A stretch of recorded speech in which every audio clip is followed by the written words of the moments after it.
السلام عليكم ورحمة الله وبركاته.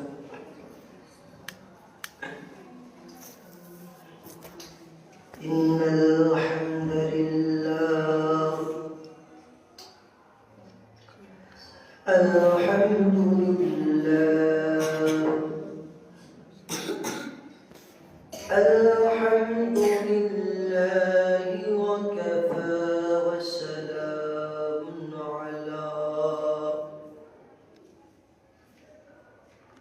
وسلام على عباده الذين اصطفى. أما بعد فأعوذ بالله من الشيطان الرجيم. بسم الله الرحمن الرحيم. سبحان الذي أسرى بعبده ليلا من المسجد الحرام إلى المسجد الأقصى الذي باركنا حوله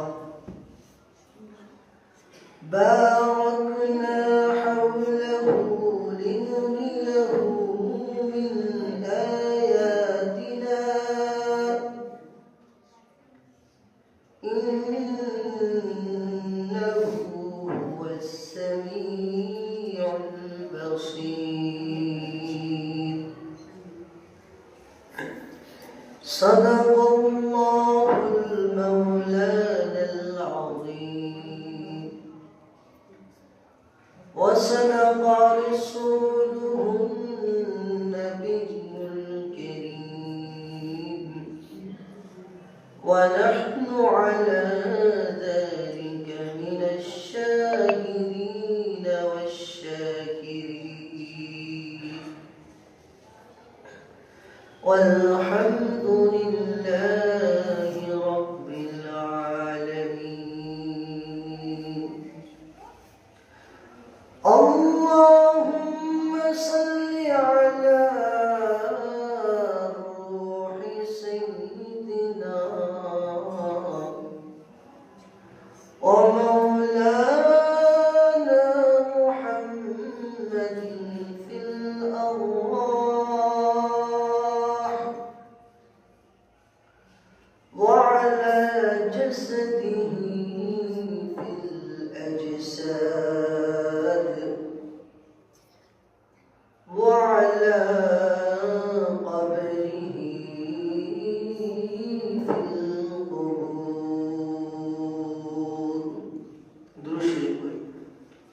اللهم صل على محمد كما صليت على إبراهيم وعلى آل إبراهيم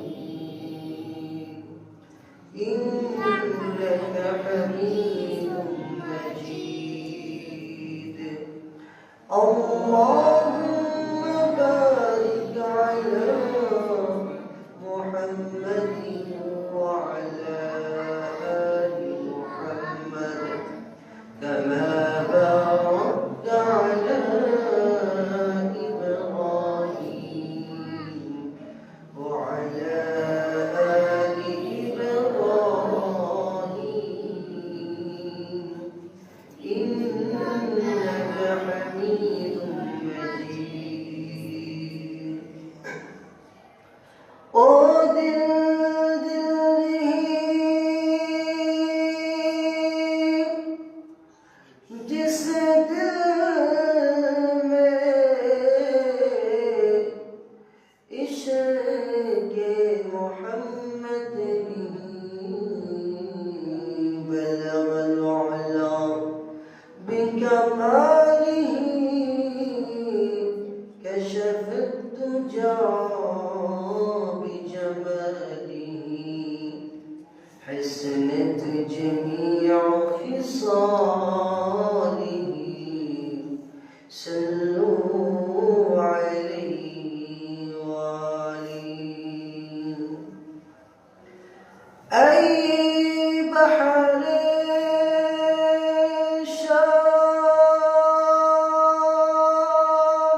Shah Medina बलगल उला बिकमालिही कशफत तुजा बिजमालिही हसनत जमीअ खिसालिही सल्लू अलैहि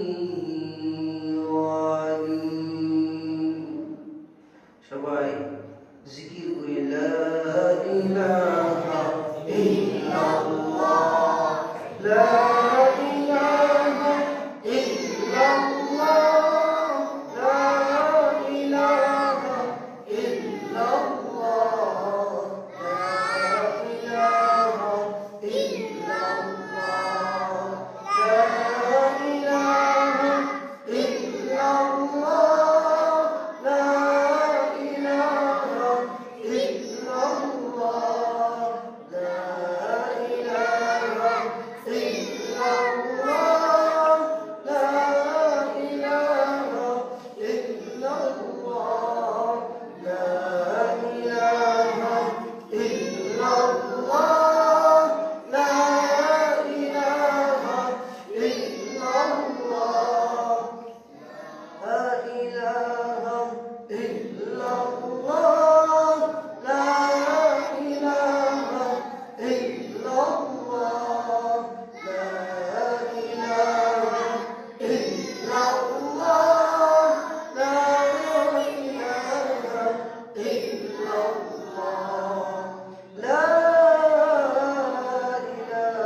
अल्हम्दुलिल्लाह अल्लाह जल्ल शान दरबारे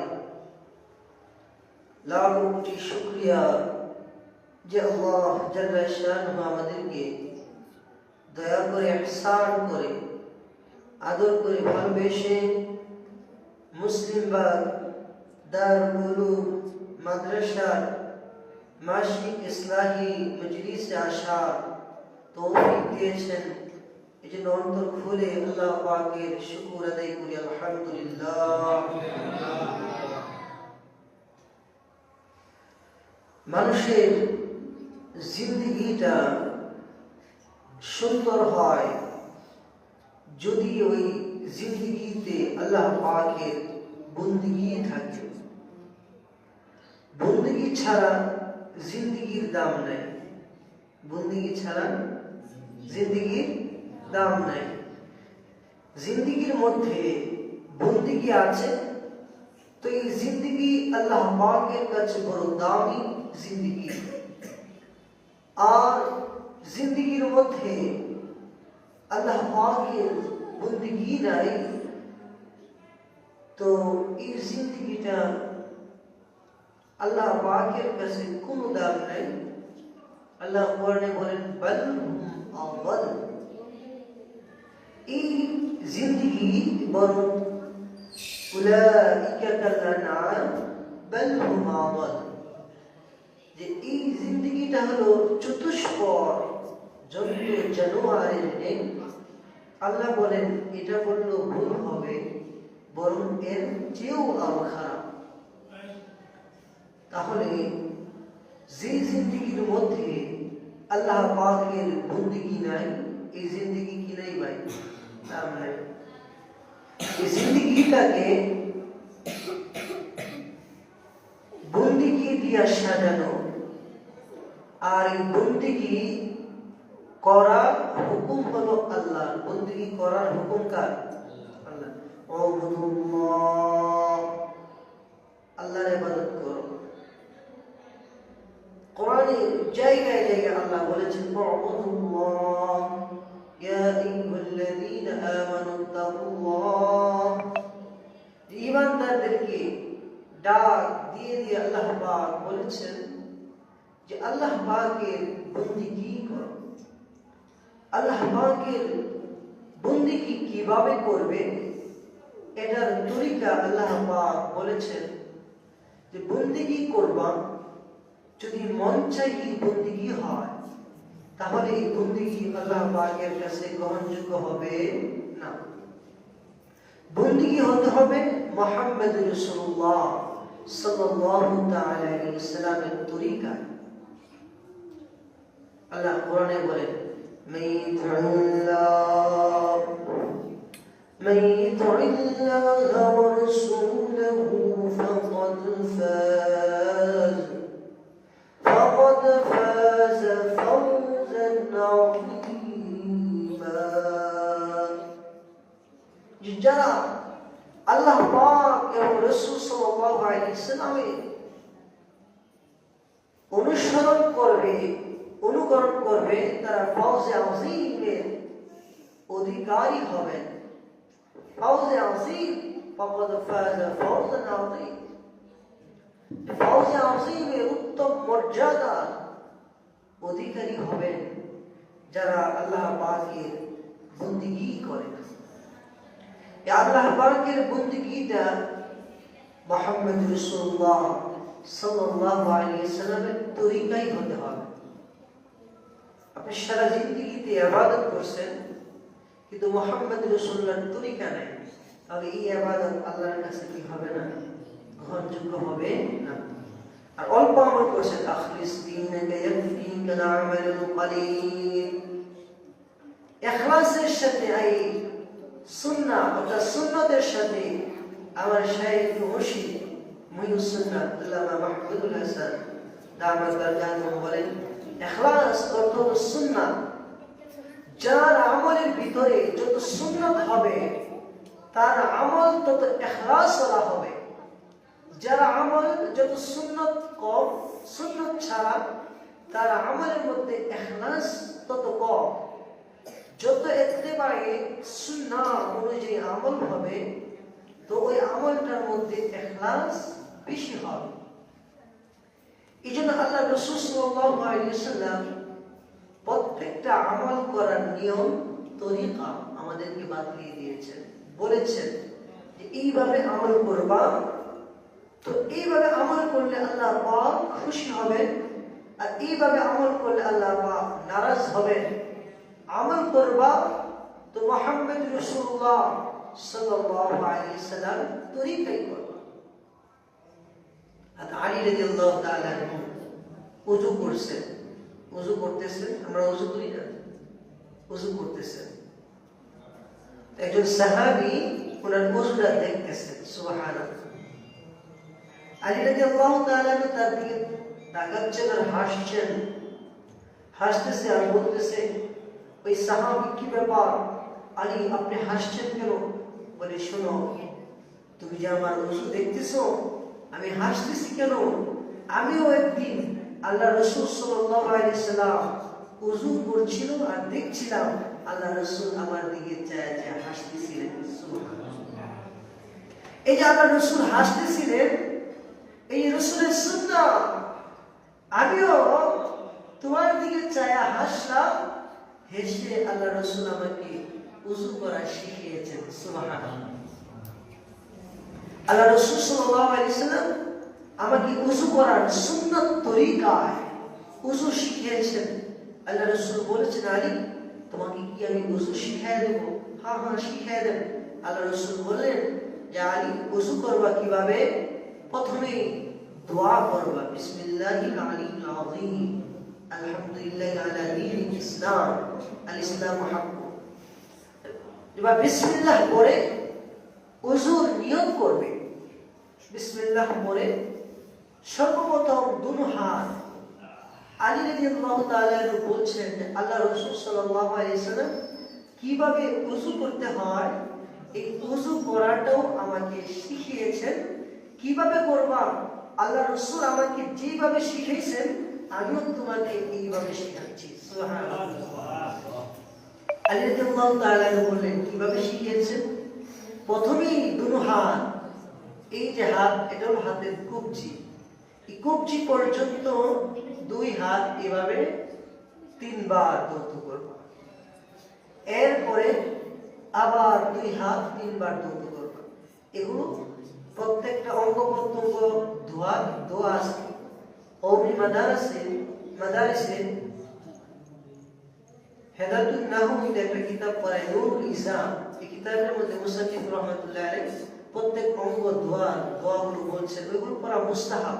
বিশাল বড় বড় দোয়া যদি কেউ পারে পড়বে, কোনোটাই সমস্যা নেই। তারপরে দুই হাত আলী রাদিয়াল্লাহু তাআলা বলছেন যে এই প্রথম ডান হাত 3 বার দৌত করবা, এরপরে 3 বার বাম হাত কবজি পর্যন্ত কি করবা, দৌত করবা। এরপরে কি করবা, এরপরে পানি নিয়ে 3 বার কুলি করবা। এভাবে পানি নিয়ে 3 বার কি করবা, কুলি করবা। এটা ভালোভাবে ওযু করার সুন্নতটা দেখেন, শিখাচ্ছি। আমরা যখন বুখারী পড়ছি, শায়েখেও আমাদেরকে এই হাদিস বর্ণনা করে বলছেন যে আলী রাদিয়াল্লাহু তাআলা আল্লাহর রাসূল শিখাইছেন, আমি আমার শায়েখ থেকে শিখছি, ইউসুফ বিন নুরি রাহমাতুল্লাহ আলাইহি থেকে শিখছি, আমিও তোমাদেরকে শিখাইলাম যে তোমরাও এইভাবে ওযু করবা। সুবহানাল্লাহ। দেখাচ্ছেন 3 বার কুলি করবা, কুলি করার পরে এরপর আবার পানি নিবা। পানি নিয়ে এই নাকের কাছে এনে এইভাবে দিয়ে এই 2 আঙ্গুল নাকের 2 ছিদ্রের মধ্যে ঢোকে, এই 2 আঙ্গুল দিয়ে এইভাবে ময়লাটা কি করা, পরিষ্কার করা 3 বার। কয়বার? 3। তারপর মুখ ধুতে হবে 3 বার। অনেকেই মুখের চেহারা সীমা কতটুকু হেদায়েত দেখছে যে এই যে চুলের গুড়ি থেকে থুতির নিচ পর্যন্ত, এই কানের লুতি থেকে এই কানের লুতি পর্যন্ত, এতটুকু জায়গা দৌত করা ফরজ। এতটুকু জায়গা দৌত করা কি ফরজ। ঠোঁট স্বাভাবিকভাবে বন্ধ করলাম। ঠোঁটের যে জায়গাটা খোলা থাকে ওই জায়গাটাও দৌত করা ফরজ। যদি ওযুর মধ্যে এই জায়গাটা দৌত না করা হয় তার ওযু হবে না। এবং এই বেওয়াগুলো যে আছে, শীতের সময় দেখা যায় এগুলোর মধ্যে পানি কি করে না, পৌঁছে না। এজন্য এগুলোর মধ্যে পানি পৌঁছানো ফরজ। যদি না পৌঁছে তার ওযু কি হবে না, হবে না। এগুলো মলে ভালোভাবে দৌত করতে হবে 3 বার। কয়বার? কিভাবে? পানি নিয়ে অনেকে দেখা যায় জুড়ে চেহারার মধ্যে নিক্ষেপ করে, এটা সুন্নতের খেলাফ, এটা মাকরুহ। পানি এভাবে জুড়ে চেহারায় দেওয়া যাবে না। পানি নিয়ে এই যে চুলের গোড়া থেকে নিয়ে এইভাবে আস্তে আস্তে ডলতে এই এখানে আসবে 1 বার। আবার পানি নিয়ে এখানে দিয়ে এভাবে ডলতে পোড়াটা আসবে 2 বার। এরপর আবার পানি নিয়ে এখানে দিয়ে ডলতে পুরোটা এখানে আসবে 3 বার। জুড়ে মারবে না, জুড়ে কি করবে না, মারবে। এটা হলো সুন্নাত। 3 বার চেহারা দৌত করুন। এরপরে দাড়ি খিলাল করে, এটা হলো মুস্তাহাব। পানি দিয়ে এইভাবে দিতে পারে, এই দাড়ি খিলাল মুস্তাহাব আদায় হয়ে। এরপর হাত ধুতে হবে। হাতে সীমানা হলো এই কুনি পর্যন্ত। কুনি সহ কুনির জায়গাও যদি শীতের দিন এই জায়গাগুলো ভিজতে চায় না, সাধারণত শীতের দিন এই জায়গাগুলো যেহেতু একটু শক্ত, এই জায়গাগুলো ভিজার অনেক দুষ্কর বিষয় এবং সহজে ভিজতে চায় না। এই জন্য এই জায়গাগুলো ঢলে ভালোভাবে পানি পৌঁছান। কারণ আপনার ওযু যদি না হয় তাহলে নামাজ হবে না। এখানে পানি নিয়ে এখান থেকে ডলে, কিভাবে ভালোভাবে ডলে এখান থেকে এখান পর্যন্ত 1 বার, আবার এখান থেকে নিয়ে এখান পর্যন্ত 2 বার, আবার এখান থেকে এখান পর্যন্ত 3 বার। সুন্নাত আদায় হয়ে গেল। এরপর আবার বাম হাত এভাবে 3 বার। সুন্নাত আদায় হয়ে গেল। এখন মাথা মাসে করার ক্ষেত্রে আমরা অনেকে সুন্নত তরিকা জানি না। মাথা অনেকে মাসে করে 3 বার। এই যে মাথা, তো এই যে পানি নিছে, পানি নিয়ে পুরা 2-3 বার মাসে করে নাকি না, পুরা মাথা 1 বার মাসে করা সুন্নাত। আর মাথা ইমাম শাফিঈ রাহমাতুল্লাহ আলাইহির মতে 4/1 মাসে করা আমাদের হানাফি মাযহাব ফরজ। ইমাম শাফি বলেন যে 2-3 চুল যদি কেউ ছুঁয়ে দেয় মাথার মাসায় ফরজ আদায় হয়ে যাবে। তাহলে মাথা মাসায় করার সুন্নত তরিকা কি? পানি নিবে, এই যে 3 আঙ্গুল, এই 3 আঙ্গুল এইভাবে মেলাবে। দেখতেছেন সবাই? আর বন্ধুরা দেখতেছেন? এইভাবে এখানে এই যে চুলের গোড়া থেকে ধরে এইভাবে ধরে একেবারে পিছনে টেনে আনবেন। এরপর আপনার হাতের পেট বাকি থাকবে, 2 হাতের কি থাকবে? পেট বাকি থাকবে। পেট দিয়ে এইভাবে এখানে আনবেন। এটা হলো সুন্নাত। এটা কি? সুন্নাত। এরপরে এই শাহাদাত যে আঙ্গুল আপনি কানের ভিতরে ঢুকিয়ে দেবেন, চলে যাবে, এই কান হয়ে যাবে। এরপর এই 2 আঙ্গুল এখান দিয়ে দিয়ে এই এখানে দিয়ে দেবেন। এরপর যে হাতের পিঠ থাকে, পিঠ সোজা, গাল মাসাই করা, গর্দান মাসাই করা কিন্তু মাত্র, শুধু গাল মাসাই করবে। অনেকে আছে এইভাবে এখানে এখন পর্যন্ত গলাও কি করে? মাসাই করে, শুধু গাল মাসাই করে, সোজা ভাবে। সুন্নাত আদায় হয়ে গেল। এরপর আপনি আপনার পা, বাম পা প্রথমে 3 বার ভালোভাবে ধৌত করবেন। এর ডান পা প্রথমে ভালোভাবে 3 বার ধৌত করবেন। এরপরে বাম পা 3 বার ভালোভাবে ধৌত করবেন।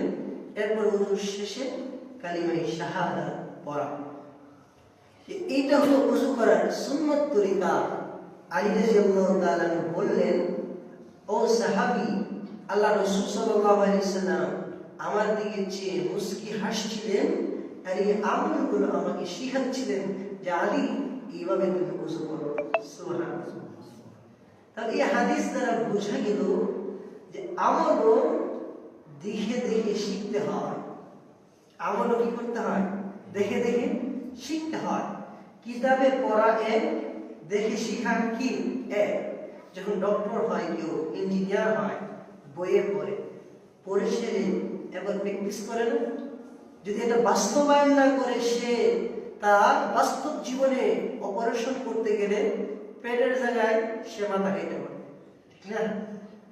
আগে সিজারের ডক্টর সিজার করে, তখন সে আগে অন্য জিনিসের কাইটা সে কি করে?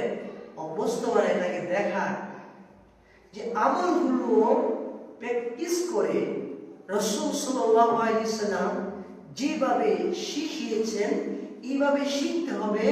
আর এইভাবে শিখা যাবে কাদের কাছে গেলে? আল্লাহ ওয়ালাদের কাছে গেলে। সুবহানাল্লাহ।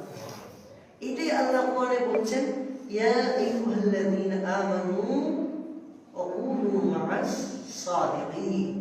যে ঈমানদাররা, তোমাদের কাজ হলো সাদিকিনদের সাথে চলা। ওয়ারকাউ মা'আর রাকিন, রুকুকারীদের সাথে চলো, রুকুকারীদের সাথে রুকু করো। কারণ কি? তাদের কাছে যখন তুমি যাইবা, তোমার সিরাত ও তোমার আল্লাহ ওয়ালাদের আকার আকৃতি হয়ে যাবে, তোমার লেবাস ও আল্লাহ ওয়ালাদের আকার আকৃতিতে হয়ে যাবে, তোমার ব্যবহারও আল্লাহ ওয়ালাদের মতো হয়ে যাবে।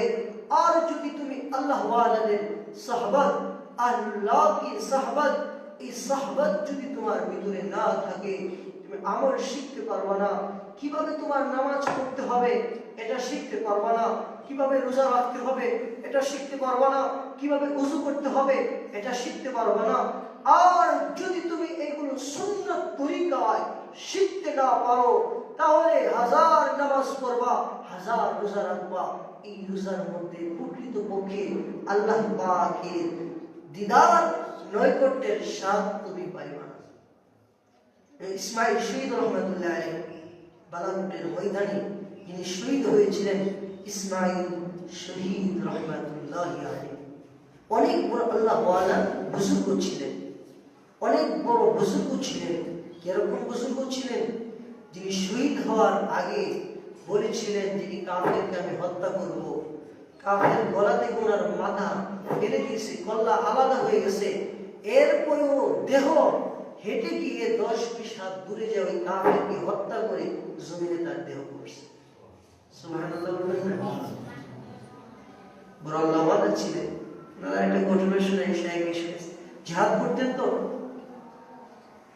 তো বিবাহ করছেন, নতুন বিবাহ করছে, ওনার উস্তাদ ফজরের নামাজ পড়াইছে। তো বাসর রাতে থাকছে, ফজরের নামাজ পড়তে দেরি হয়ে গেছে, গোসল করে আসছে। তো টুক করে বৃষ্টি পড়ে, বৃষ্টির মধ্যে দাঁড়াইছে। বৃষ্টির মসজিদ, আগের দিনের মসজিদ তো এত সুন্দর ছিল না, আমাদের মসজিদ কিন্তু অনেক সুন্দর। আগের মসজিদ এত সুন্দর ছিল না, এত সুন্দর পরিবেশ, ইসিওয়ালা ডাইওয়ালা, এরকম সুন্দর পরিবেশ ছিল না। কিন্তু ওই জামানায় আমল শিখার পরিবেশ ছিল, যে জায়গায় আমল শিখানো হইতো, মানুষ ওই জায়গায় মৌমাছির মতো ভন ভন করে জমা হয়ে সময় আসলেন, বৃষ্টি হচ্ছে, বাহিরে টপ বৃষ্টি পড়ছে। তো আয়েশা নামাজে দাঁড়াবেন, পুরা কাতার বন্দি হয়ে দাঁড়িয়ে গেছে মানুষ। তো দেখে যে জায়গা নেই, কোনো একটু জায়গা আছে, যে জায়গায় দেখেন এখানে ছাদের ছিদ্র করা, বৃষ্টির পানি পড়ছে। তো আল্লাহর বান্দা চিন্তা করলেন, বৃষ্টির পানি এখানে আমি দাঁড়াই, আমার উপরই পড়ুক, আমি একটা ভালো জায়গায় যদি দাঁড়াই তাহলে হয়তো বা আমার অন্য ভাই ভিজে যাবে। এই জন্য আমার অন্য ভাই না ভিজুক, আমি ভিজে যাই। বৃষ্টির নিচে ইসমাইল শহীদ রহমতুল্লাহ আলাইহি দাঁড়ায় গেলেন। দাঁড়ানোর সাথে সাথে ওই যে বৃষ্টি পরে কিন্তু তার আল্লাহর বান্দার শরীর ভিজে না। এত বড় বুজুর্গ আল্লাহ ওয়ালা ছিলেন ইসমাইল, শহীদ ইসমাইল রহমতুল্লাহ আলাইহি। ওনার কিতাব তাকিয়াতুল ঈমান, কিতাব পড়লে বোঝা যায় উনি কত বড় বুজুর্গ আল্লাহ ওয়ালা ছিলেন। এই শহীদ ইসমাইল রহমতুল্লাহ আলাইহি উনি বলতেছেন যে আমি তো ওনার শাইখ মুর্শিদ শাহ আহমদ বেরলভী রহমতুল্লাহি আলাইহি কাছে গিয়ে বললেন, হযরত আমি তো অনেক নামাজ পড়ি, তো নামাজের মধ্যে তো স্বাদ পাই না, মজা পাই না, আল্লাহ পাকের প্রাণ শুনতে পাই না, নামাজের মধ্যে তো আমার এত তাওয়াজু আসে না। বলে তাই নাকি? হ্যাঁ হ্যাঁ হ্যাঁ। বলুন তাহলে যাই নামাজ বিছাও, দাঁড়িয়ে যাও আমার সাথে। শায়েখ দাঁড়ালেন, বলে নামাজে দাঁড়াও। নামাজ পড়লেন। ইসমাইল শহীদ রহমতুল্লাহ আলাইহি চক্ষু দিয়ে পানি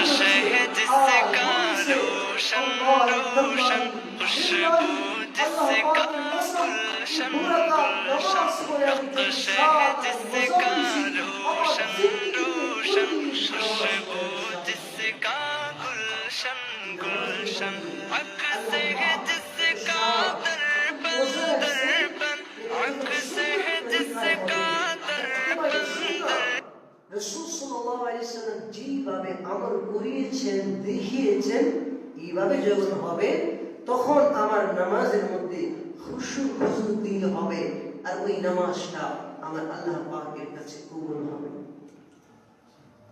যারা রাসূল সাল্লাল্লাহু আলাইহি ওয়াসাল্লাম নামাজও শিখিয়েছেন। এক সাহাবী মসজিদে আসলেন, নামাজে দাঁড়ালেন। আল্লাহ রাসূল বললেন, লা উসাল্লি, তুমি তো নামাজ পড়ো নাই, আবার নামাজ পড়ো। সাহাবী আবার নামাজ পড়লেন। আল্লাহ রাসূল বললেন, তুমি তো নামাজ পড়ো নাই, আবার পড়ো। 3 বার নামাজ পড়লেন। 3 বার পড়ার পরে ওই সাহাবী বললেন, ইয়া রাসূলুল্লাহ, আমি একবার পড়লাম, না পড়লেন, 2 বার পড়লাম, না পড়লেন, 3 বার পড়লাম, না পড়লেন, ইয়া রাসূলুল্লাহ আপনি আমাকে শিখিয়ে দেন আমি কিভাবে নামাজ পড়ব। সুবহানাল্লাহ। আল্লাহ রাসূল বলেন, এই কথাটা তুমি আগে বললেই পারতা। দেখো আমি কিভাবে নামাজ পড়ছি, এইভাবেই নামাজ পড়বা। সুবহানাল্লাহ। আল্লাহ রাসূল নামাজ দেখে ধীরে আল্লাহ রাসূল সাল্লাল্লাহু আলাইহি ওয়াসাল্লাম নামাজ শিখিয়েছেন। এই ইবাদতগুলো ধারাবাহিকভাবে আল্লাহ রাসূল সাল্লাল্লাহু আলাইহি ওয়াসাল্লাম থেকে আমাদের বুজুর্গ উলামায়ে কেরাম পর্যন্ত আসছে। এই পর্যন্ত এই ইবাদতে এই নমুনা আসছে, এগুলো আল্লাহ ওয়ালাদের সুহবতে উঠা বসার দ্বারা শেখা যায়, ঘরে বসে শেখা যায়। আমাদের বুজুর্গ ছিলেন শাহ আব্দুল আজিজ দাব্বার রহমাতুল্লাহ আলাইহি, মূর্খ ছিলেন, উম্মি আল্লাহর ওলি ছিলেন, মূর্খ মানে লেখাপড়া জানে না। ওই জামানার সবচেয়ে বড় আলেম যিনি, উনি ওনার মুরিদ। সুবহানাল্লাহ। মূর্খ বলতে লেখাপড়া জানে না, কিন্তু বেলায়েতের মাকাম আল্লাহ ওয়ালাদের সুহবতের মাধ্যমে এরকম আলা মাকামে পৌঁছে যে ওই জামানার সবচেয়ে বড় মুফতিকে সে তার মুরিদ। সুবহানাল্লাহ। আমাদের হাজী সাহেব ছিলেন রাজি আব্দুল্লাহ মুহাজির মাক্কি রহমাতুল্লাহ আলাইহি, ওনার কাছে রশিদ আহমদ গাঙ্গী রহমাতুল্লাহ আলাইহি ভাইয়া, বড় বড় আকাবির আমাদের দারুল দেওবন্দের ভাইয়া, অথচ হাজী আব্দুল্লাহ মুহাজির মাক্কি রহমাতুল্লাহ আলাইহি এত ইলম ছিল না, কিন্তু মিয়াজি নূর মোহাম্মদ জঞ্জুবি রহমাতুল্লাহি আলাইহি সোহবতে গিয়ে নিজেকে এরকম বানাইছেন যে হাজার হাজার উলামায়ে কেরাম ওনার কাছে আসছেন রাসূল যেভাবে আমল করছে এইভাবে শেখানোর জন্য। সুবহানাল্লাহ। যে আল্লাহ ওয়ালাদের সহবত এটা বড় দামি, এটা এরকম দামি যেটা বান্দাকে এক মুহূর্তে আরশে আজিম পর্যন্ত পৌঁছায়। আসমান থেকে আরশে আজিম পর্যন্ত বান্দাকে পৌঁছায় দেয়। বান্দার ডাক আরশে আজিম পর্যন্ত পৌঁছে যায় যখন তার ইবাদত ইত্তেবাই সুন্নাহ অনুযায়ী হয়। এরকম একজন বুজুর্গ ছিলেন শাহ আব্দুল আজিজ দাব্বার রহমাতুল্লাহি আলাইহি। তো ওনার মুরিদ জামানার সবচেয়ে বড় আলেম। তো অন্য আলেমরা বলে কি ব্যাপার, মূর্খ মানুষের কাছে তুমি বায়াত দিছো? একজন আলেম যদি মূর্খ মানুষের কাছে বায়াত হয় সমালোচনা হয় না? তারপর জামানার সবচেয়ে বড় মুফতি বলছে তাই নাকি?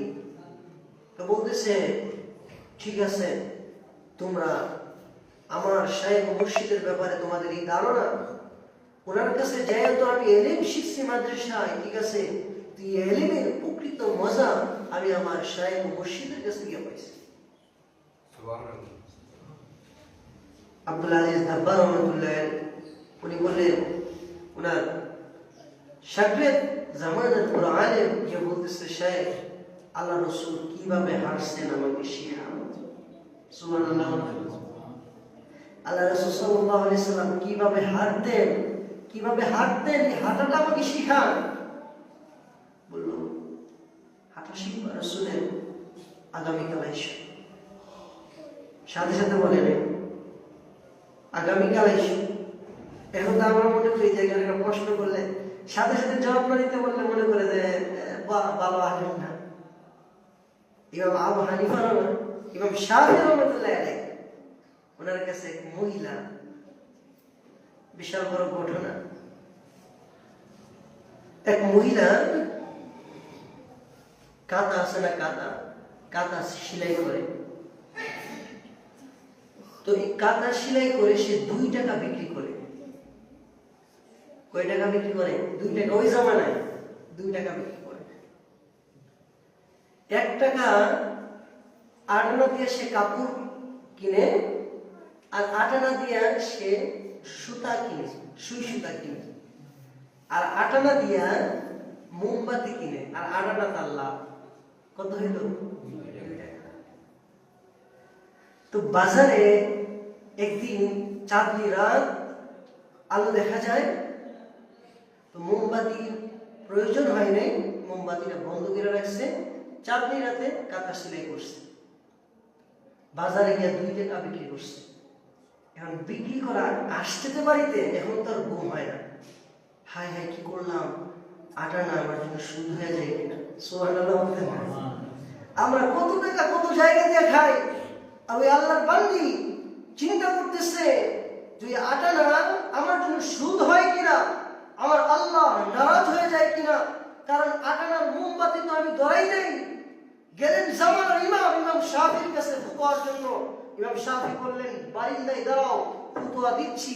পাশে ইমাম শাফি ছেলে বসে, আব্বা এই ফুতোয়াটা দিতে আপনি এত দেরি করতেছেন?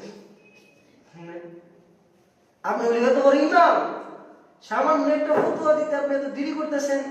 মহিলারা বলতেছেন যে থামো, দাঁড়াও, আব্বা আমি ফুতোয়া দিয়ে দিই। বসো এখানে, তুমি ফতোয়া বুঝো না, খালি এলিমের গরমে ফতোয়া হবে না। ফতোয়া স্নান কাল পাত্র ক্ষেত্রে ফতোয়া হয়। তুমি বসো। ইমাম শাফিঈ রাহমাতুল্লাহ আলাইহি 2-3 ঘন্টা এই ফতোয়ার জন্য চিন্তা করলেন। চিন্তা করে বলেন তাকে বলো তার জন্য জায়েজ নাই। সুবহানাল্লাহ। জায়েজ আছে কিন্তু তার জন্য জায়েজ নাই। আব্বা আপনি তো ভুল ফতোয়া দিছে, ফুতে মুফতি সাহেব কি ধরছে, আব্বা আপনি তো ফতোয়া ভুল দিছেন। তাই নাকি? মহিলাকে ডাক দাও, খানা খাও না কই দিন দিরা? 3 দিন দিরা। কই দিন দিরা? কেন? আমার এই চিন্তা যে এই চাইরাটা আমার সুদ হয়ে গেল কিনা, আমার পেটে যে এটা যাবে, আমার আল্লাহ নারাজ হয়ে যায় কিনা, এই চিন্তায় খানা চেয়েছি। এবং শাফি বলে অন্যের জন্য এটা জায়েজ আছে, আমি যদি তাকে বলি জায়েজ আছে কিন্তু তার সন্দেহ থাকবে, এই সন্দেহে সে সারা জীবন না খাইতে খেতে সে মারা যাবে। এই জন্য সবার জন্য জায়েজ হইল, এই মহিলার জন্য এটা জায়েজ নাই। এই মহিলাটা ছিল বিশ্বে হাফি রহমতুল্লাহের বোন। বিসমিল্লাহ রাস্তার মধ্যে বাইসের ঘটনা শুনছেন না? বিশ্বে হাফি রহমতুল্লাহের বোন এরকম আল্লাহ পরিচিত বুঝুন। তো এই যে ফতোয়া যে আল্লাহ রসুল কিভাবে হাঁটতেন আমার শিখান, বলছে আগামীকাল আইস, কিন্তু চলে গেছেন।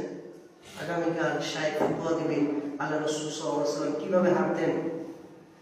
ওই শায়েখ চলে গেলেন আলেম, শায়েখ সেজদায় পড়ে আল্লাহর কাছে কাঁদতেছে, আল্লাহ আমি তো মূর্খ, আমি তো কিছু জানি না, জামানার সবচেয়ে বড় আলেম সে আমার ভাইয়া, আল্লাহ সে তোমার রসুল কিভাবে হাঁটে জানতে চাইছে, আমি তো এটা জানি না গো আল্লাহ, আল্লাহ আমাকে রসুল কিভাবে হাঁটতো দেখাও। কান্না করতেছে, মাতার সামনে রসুল এসে বলতেছে, আব্দুল আজিজ দাব্বা আর কত কান্মি, আয় আমার সাথে। হাতে ধইরা নিয়া পাহাড়ে নিয়ে আল্লাহ রসুল বললেন, আমি এইভাবে হাঁটি তুমি দেখো, আমি এইভাবে হাঁটি তুমি দেখো। পাহাড়ে হাইটা হাইটা সারা রাত আব্দুল আজিজ দাব্বা রহমতুল্লাহিকে আল্লাহ রসুল প্রশিক্ষণ দিয়েছেন। পরের দিন আসছেন আব্দুল আজিজ দাব্বা রহমতুল্লাহিকে ওনার মুরিদকে উনি বলতেছেন যে বাবা আল্লাহ রসুল উঁচু জায়গাতে নিচে নামলে কিভাবে নামে, পাও একেবারে ঝিমে ঝিমে নাকি একেবারে তাড়াতাড়ি নামে, যদি পড়া যায়। আল্লাহ রসুল এইভাবে হাঁটতেন। বললেন সেই আপনি এটা গতকালই বলতে পারতেন, একদিন দেরি করলেন কেন? আব্দুল আজিজ দাব্বা শোনো, তুমি আমাকে প্রশ্ন করছিলা কিন্তু এটার এলিম আমার ছিল না। তুমি যাওয়ার পরে সেজদায় পড়ে আল্লাহর সাথে তাআল্লুক মাআল্লাহ, নিসবত মাআল্লাহ, আল্লাহর সাথে সম্পর্ক করছে, আল্লাহ পাক সেজদায় পড়ছে, তো এর সমস্যার সমাধান আল্লাহ পাক করেছে। এত বড় বুজুর্গ ছিল আব্দুল আজিজ দাব্বা রহমাতুল্লাহ। ওনাকে আরেকদিন পরীক্ষা করার জন্য ওনার মুরিদ আয়েশা আরবি পড়তেছে, অনেক আরবি পড়তেছে, উনি বানায় আরবি পড়তেছে। উনি বললেন যে তুমি এটা বানায় বলতেছো, সুবহানাল্লাহ। আজীব কথা, এগুলো আমাদের বিশ্বাস হবে না। ওই জগৎটাই অন্য জগৎ, ওইটা হলো আল্লাহ ওয়ালাদের সহবত যখন যায়, দিল যখন দিলের সাথে লাগে তখন এটা বোঝা যায়, এমনি বোঝা যাবে না। এমনি বলবে হুজুর কি বলতেছে, কিচ্ছা কাহিনী এগুলো বানোয়ার, বানাও না। তাআল্লুক মাআল্লাহ, নিসবত মাআল্লাহ, আল্লাহ পাকের সাথে যার সম্পর্ক হয়ে যায় সে বুঝে এটার মর্ম কি, এছাড়া সাধারণ মানুষের বুঝে আসবে না। এই যে উনাকে বলতেছে বানায় পড়তেছে, বলে না এটা তো কোরআন না হাদিস না, তুমি বানায় পড়তেছো। এরপর কোরআনের আয়াত বলে, বলে হ্যাঁ এটা কোরআন। এরপরে হাদিস পড়লেন, বলে হ্যাঁ এটা হাদিস। এবার জিজ্ঞাসা করলেন, শায়েখ আপনি কিভাবে বুঝলেন এটা হাদিস, আপনি হাদিস পারেন না? বলে শোনো, তুমি যখন বানায় আরবি বলতেছিলাম, আমি তোমার মুখের দিকে তাকাচ্ছিলাম, তো দেখছিলাম তোমার মুখ থেকে নাপাক, নোংরা, ঘ্রাণ, গন্ধ, দুর্গন্ধ বের হচ্ছে। এটা দেখে আমি বুঝতে পারলাম এটা আল্লাহর কথা, এটা মানুষের বানানোর কথা। আমি বুঝলাম এটা তুমি বানায় বলছো। আর যখন কোরআনে কারীমের তেলাওয়াত করতেছিলাম, আমি তোমার মুখ থেকে আল্লাহ পাকের নূরের ঘ্রাণ, নূর দেখতেছিলাম। আমি বুঝলাম যেটা আমার রবের কালাম, এই জন্য আমি বললাম এটা কোরআনের আয়াত। আর যখন তুমি হাদিস পড়তেছিলাম তখন আমি বুঝলাম এটা হাদিস, কারণ তখন তোমার জবান থেকে রাসূলের সুন্নতের গান আসতেছে। এটা আমাদের বুজুর্গরা এরকম ছিলেন, ওনাদের জিন্দেগিটারে এরকম ভাবে সাজাইছেন, এরকম ভাবে গঠন করছেন। এই জন্য আমলগুলো আল্লাহ ওয়ালাদের সোহবতে যায় আত্মশুদ্ধি করতে হবে। নিজে সংশোধন করতে হয়। নামাজ পড়বো কিভাবে সুন্নত তরিকায় করতে হবে। সারা জীবন নামাজ পড়লো, দেখতে ভাই সুন্নাহ হলো না, এই নামাজ আল্লাহর কাছে কি হবে না, গ্রহণযোগ্য হবে না। এই জন্য আমার বন্ধুরা, আসলে আমরা প্রত্যেক কাজে রাসূলের সুন্নতের ইত্তেবা করি। যখন আমার আমলগুলো ইত্তেবাই সুন্নাহ অনুযায়ী হবে, তখন আল্লাহ পাকের কাছে আমি প্রিয় হয়ে যাব, দামি হয়ে যাব। এই জন্য আমাদের বুজুর্গ হাকিমত হাসান রহমতুল্লাহ আলাইহি বলতেন, নকশে कदम नबी के जन्नत के रास्ते अल्लाह से मिलाते हैं सुन्नत के रास्ते। अरे दुनिया ছাড়ো না, নবীর কদমের অনুসরণ করার দ্বারা তো জান্নাতে পৌঁছা যায়, আর নবীর সুন্নতের ইত্তেবা করার দ্বারা আল্লাহকে পাওয়া যায়। কত সুন্দর কথা! নবীর সুন্নতের ইত্তেবা করার দ্বারা আল্লাহকে পাওয়া যায়, নবীর কদমকে অনুসরণে জান্নাত পাওয়া যায়। এটি আল্লাহ বলেন, মান ইউতি'ল্লাহ ওয়া রাসূলা ইয়াদখুলুল জান্নাহ, যারা আল্লাহ এবং রাসূলের অনুসরণ করবে তারা জান্নাতে যাবে। এজন্য প্রত্যেক কাজে আল্লাহ এবং রাসূলের অনুসরণ চাই। আমি আপনাদের সামনে পবিত্র কালামুল্লাহ থেকে সূরা বনী ইসরাঈলের প্রথম আয়াতে কারীমা তেলাওয়াত করেছি। 15 পারা সূরাতুল বনী ইসরাঈল 15 নম্বর আয়াত কারীমা তেলাওয়াত করেছি। সংক্ষিপ্ত তাফসীর করব, যেহেতু এটা আরবি কি মাস? রজব। রজবের আজকে 13 তারিখ। কি তারিখ? 13 তারিখ। এই আয়াতের মধ্যে আল্লাহ তাআলা আল্লাহ পাকের প্রেমের কথা বলেছেন, আল্লাহ তাআলার সাথে মহব্বত, ভালোবাসা, এশক প্রকাশ করেছেন। সুবহানাল্লাহ। এই আয়াতের শুরুতে আল্লাহ তাআলা বলেন, সুবহানাল্লাযী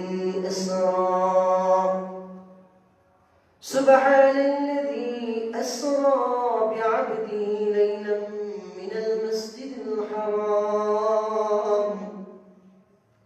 রব্বুল আলামিন বলেন, সুবহানাহু ওয়া আল্লাহ পবিত্র, সুবহানাল্লাযী ওয়া আল্লাহ পবিত্র, যে আল্লাহ তার বান্দাকে আসরা বিআবদিহি লাইলাম মিনাল মাসজিদিল হারাম, যিনি তার বান্দাকে মসজিদে হারামে ভ্রমণ করিয়েছেন, ইলা মসজিদিল আকসা, মসজিদে হারাম থেকে মসজিদে আকসা পর্যন্ত ভ্রমণ করেছেন।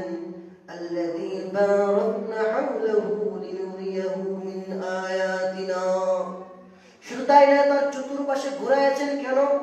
যেন আমি আল্লাহ পাকের নিদর্শন দেখতে পারে। আল্লাহ ইন্নাহু হুয়াস সামিউল বাসীর, নিশ্চয়ই আমি আল্লাহ সব কিছু দেখি এবং শুনি। সুবহানাল্লাহ, সুবহানাল্লাহ। এটা আল্লাহ কেন বললেন সুবহানাল্লাহ? এরকম একটা শব্দ, এই সুবহানাল্লাহ যদি কেউ একবার পড়ে, আমার আল্লাহ বলেন, তামলানি মা ফিস সামাওয়াতি ওয়াল আরদ, সুবহানাল্লাহ যদি একবার কেউ পড়ে, আকাশ এবং জমিনের মধ্যবর্তী জায়গাটা আল্লাহ তাআলা নেকি দ্বারা ভরপুর করে দেয়। সুবহানাল্লাহ। সুবহানাল্লাহ এত বড় আমল। সুবহানাল্লাহ শব্দটা মূলত আশ্চর্যজনক কোন কিছু বোঝানোর জন্য আসে। মূলত সুবহানাল্লাহ শব্দটা পুরাটাই আল্লাহ পাকের এশক, মহব্বত, ভালোবাসা। সুবহানাহু তো পবিত্র, আমার আল্লাহ বলে, বান্দা আমি আল্লাহ তো পবিত্র, এটা আমি জানি, সবাই জানে। তারপরেও তোর মুখ থেকে তুই সুবহানাল্লাহ বলো, বলো যে আমি আল্লাহ যেরকম পবিত্র, যারা সুবহানাল্লাহ বলবে আমি আল্লাহও তাদেরকে পবিত্র বানিয়ে দেব। সুবহানাল্লাহ। এই জন্য আল্লাহ পাকের সাথে আর মুমিন বান্দার সাথে ভালোবাসার কানেকশন সুবহানাল্লাহ শব্দের মধ্যে আছে। সুবহানাল্লাহ যত পড়বে আল্লাহ তারে পবিত্র বানাবে। যে যত পবিত্র হতে চায় সে যেন বেশি বেশি কি করে সুবহানাল্লাহ বলে, তাহলে আল্লাহ পাক তাকে কি করবেন? পবিত্র করবেন। আর হাদিসের মধ্যে আসছে, কেউ যদি সকালে সুবহানাল্লাহ 100 বার পড়ে, আল্লাহর রাস্তায় 100 উট দান করার সওয়াব। সুবহানাল্লাহ। 100 উটের দাম কত? 100 উট আল্লাহর রাস্তায় দান করার সওয়াব পাবে। সুবহানাল্লাহ। এই সূরা আল্লাহ নাযিল করেছেন মূলত মেরাজের আলোচনা। মেরাজ, ইসরা দুইটা শব্দ। ইসরা শব্দের অর্থ হলো রাত্রিবেলা ভ্রমণ করাকে ইসরা বলা হয়, রাত্রিতে সফর করাকে কি বলা হয়? ইসরা। আর মেরাজ হলো সিঁড়ি, সিঁড়ি দিয়ে উপরে ওঠা। শরীয়তের পরিভাষায় ইসরা বলা হয় মক্কা থেকে বাইতুল্লাহ থেকে বাইতুল মাকাদ্দিস পর্যন্ত যে সফর আল্লাহ রাসূলের হয়েছিল এটাকে বলা হয় ইসরা। এটাকে কি বলা হয়? ইসরা। আর মেরাজ বলা হয় বাইতুল মুকাদ্দাস থেকে একেবারে সাত আসমান পর্যন্ত আল্লাহ রাসূলের যে সফর হয়েছে এটাকে বলা হয় মেরাজ। তাহলে আমরা ইসরা এবং মেরাজ এই দুইটা শব্দ জানলাম। এখন এটা জানার বিষয় যে মেরাজ কত সালে হয়েছে এটা জানার দরকার না, কত হিজরিতে হয়েছে। এ ব্যাপারে 10টা মত সিরাত কিতাব যারা লিখেছেন ওনারা 10টা মত উল্লেখ করেছেন ফাথুল বারীতে, বুখারীর ব্যাখ্যা গ্রন্থ ফাথুল বারীতে আল্লামা আইন রহমাতুল্লাহ 10টা মত উল্লেখ করেছেন যে এই 10টা মতের যে কোনো একদিন আল্লাহ রাসূল সাল্লাল্লাহু আলাইহি ওয়াসাল্লাম মেরাজ করেছেন। এর মধ্যে উনি বলেছেন যে হিজরতের 6 মাস পূর্বে আল্লাহ রাসূল মেরাজ করেছেন, এটা হলো এক মত। আরেকটা মত হলো 8 মাস, আরেকটা হলো 11, আরেকটা হলো 1 বছর, আরেকটা হলো 1 বছর 3 মাস, আরেকটা হলো 1 বছর 5 মাস, আরেকটা হলো 3 বছর, আরেকটা হলো 5 বছর। এই 10টা মত, এই 10 মতের যে কোনো একদিন হতে পারে এই মেরাজ আল্লাহ রাসূল সাল্লাল্লাহু আলাইহি ওয়াসাল্লাম করেছে। ইতিহাসবিদগণ বলেছেন এখন কোন মাসে হয়েছে এই ব্যাপারেও 5টা মত আছে, 5টা মাস বর্ণিত আছে ফাথুল বারীতে। 1 নম্বর হলো রবিউল আউয়াল বা রবিউল সানি, কেউ বলেছেন রজব, আবার রমজান, শাওয়াল। এই 5 মাসে যে কোনো দিন হতে পারে। তবে সবচেয়ে প্রসিদ্ধ মত হলো রজবের 27 তারিখ, রজব মাসের 27 তারিখ আল্লাহ রাসূল সাল্লাল্লাহু আলাইহি ওয়াসাল্লামের মেরাজ হয়েছে, আল্লাহর সাথে সাক্ষাৎ হয়েছে। সুবহানাল্লাহ। এটা হলো রজব মাস, আল্লাহ তাআলার সাথে সাক্ষাতের মাস, ভালোবাসা বৃদ্ধির মাস। আম্মা আয়েশা সিদ্দিকা রাদিয়াল্লাহু তাআলা আনহা বলেন, ইয়া রাসূলুল্লাহ, ইয়া হাবিবাল্লাহ, আপনার জীবনে উহুদের যুদ্ধের মধ্যে আপনারা সবাই জানেন আল্লাহ রাসূলের দান্দান মুবারক শহীদ হয়েছে। মাথার মধ্যে যুদ্ধের পোশাক, যুদ্ধের যে মাথার মধ্যে একটা ক্যাপ ছিল এটা আল্লাহ রাসূলের 2 দিক দিয়ে ঢুকিয়া যায়। উহুদের প্রান্তে আল্লাহ রাসূল সাল্লাল্লাহু আলাইহি ওয়াসাল্লাম এরকম আঘাত পেয়েছেন, এত রক্তে জর্জরিত হয়েছেন। আম্মা জান আয়েশা রাদিয়াল্লাহু তাআলা আনহা বলেন, ইয়া রাসূলুল্লাহ, আপনার জিন্দেগিতে উহুদ যুদ্ধের থেকে বেশি ব্যথা কখনো পেয়েছেন কিনা? এই কথা বলার সাথে সাথে আল্লাহ রাসূলের চক্ষু মোবারক দিয়ে পানি ঝরতেছিল। আল্লাহ রাসূল বলেন, উহুদের যুদ্ধে আমি কি ক্ষতবিক্ষত হয়েছি, তাইফের কথাগুলো এসে আমার মনে বলে আমার এখনো চক্ষু দিয়ে পানি ঝরে আসে। দেখো আমার শরীরে এরকম কোনো জায়গা নেই যে জায়গার মধ্যে ক্ষত নাই, পুরাটা শরীর তাইফবাসীরা আমার ক্ষত বিক্ষত করেছে আয়েশা। ওই তাইফের কথা মনে হইলে আমার কলিজাটা ফেটে যায়, আমি আর সইতে পারি না। ওই তাইফের মধ্যে যখন আমি বনি সালতির পুত্রের দাওয়াত দিয়ে গেলাম, আমার দাওয়াতকে অস্বীকার করলো, শুধু অস্বীকার করে তারা থামে নাই, বাজারের ছেলেগুলোকে লাগাই দিছে, তারা আমাকে মারতে ছিল আয়েশা। আমার সাথে ছিল যায়েদ, যায়েদকে আঘাতে রক্তে রঞ্জিত করেছে তাইফের ময়দানে। আমার শরীর মোবারক থেকে রক্তগুলো ঝরতেছিল আয়েশা, এরকম রক্ত আয়েশা, আমার পা রক্ত দিয়া ভরে গেছে, জুতার মধ্যে রক্তের আঠা লেগে গেছে, জুতা থেকে পা থেকে জুতা সরানো যায় না রে আয়েশা। এই কঠিন মুহূর্তে আমি জমিনের মধ্যে বেহুশ হয়ে পড়ে যেতাম।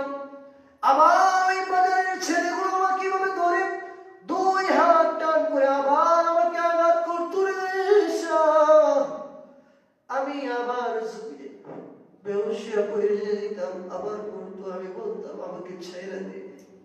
তোরা আজ তো আমাকে মারবি, তোর কি একটু দয়া হয় না?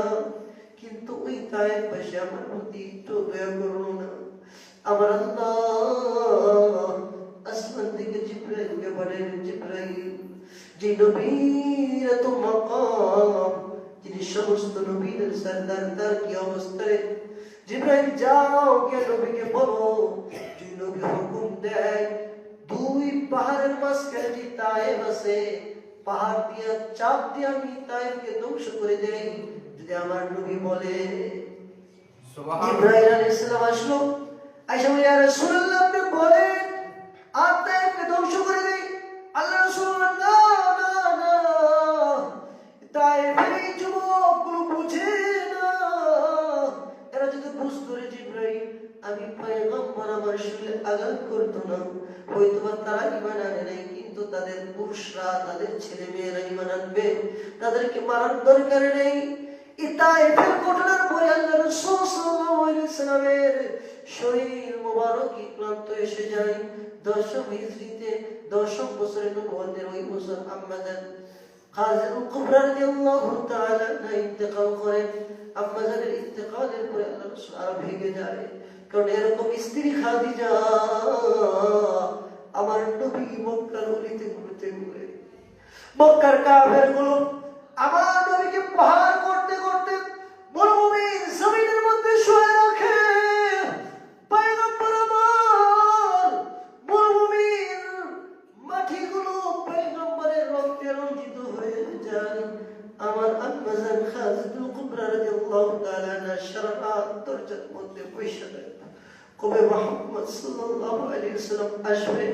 ঘরে গিয়ে যাব পাগলের মতো ঘুরতো আর বলতো মুহাম্মদকে দেখেছো কিনা, আমার স্বামীকে দেখেছো কিনা।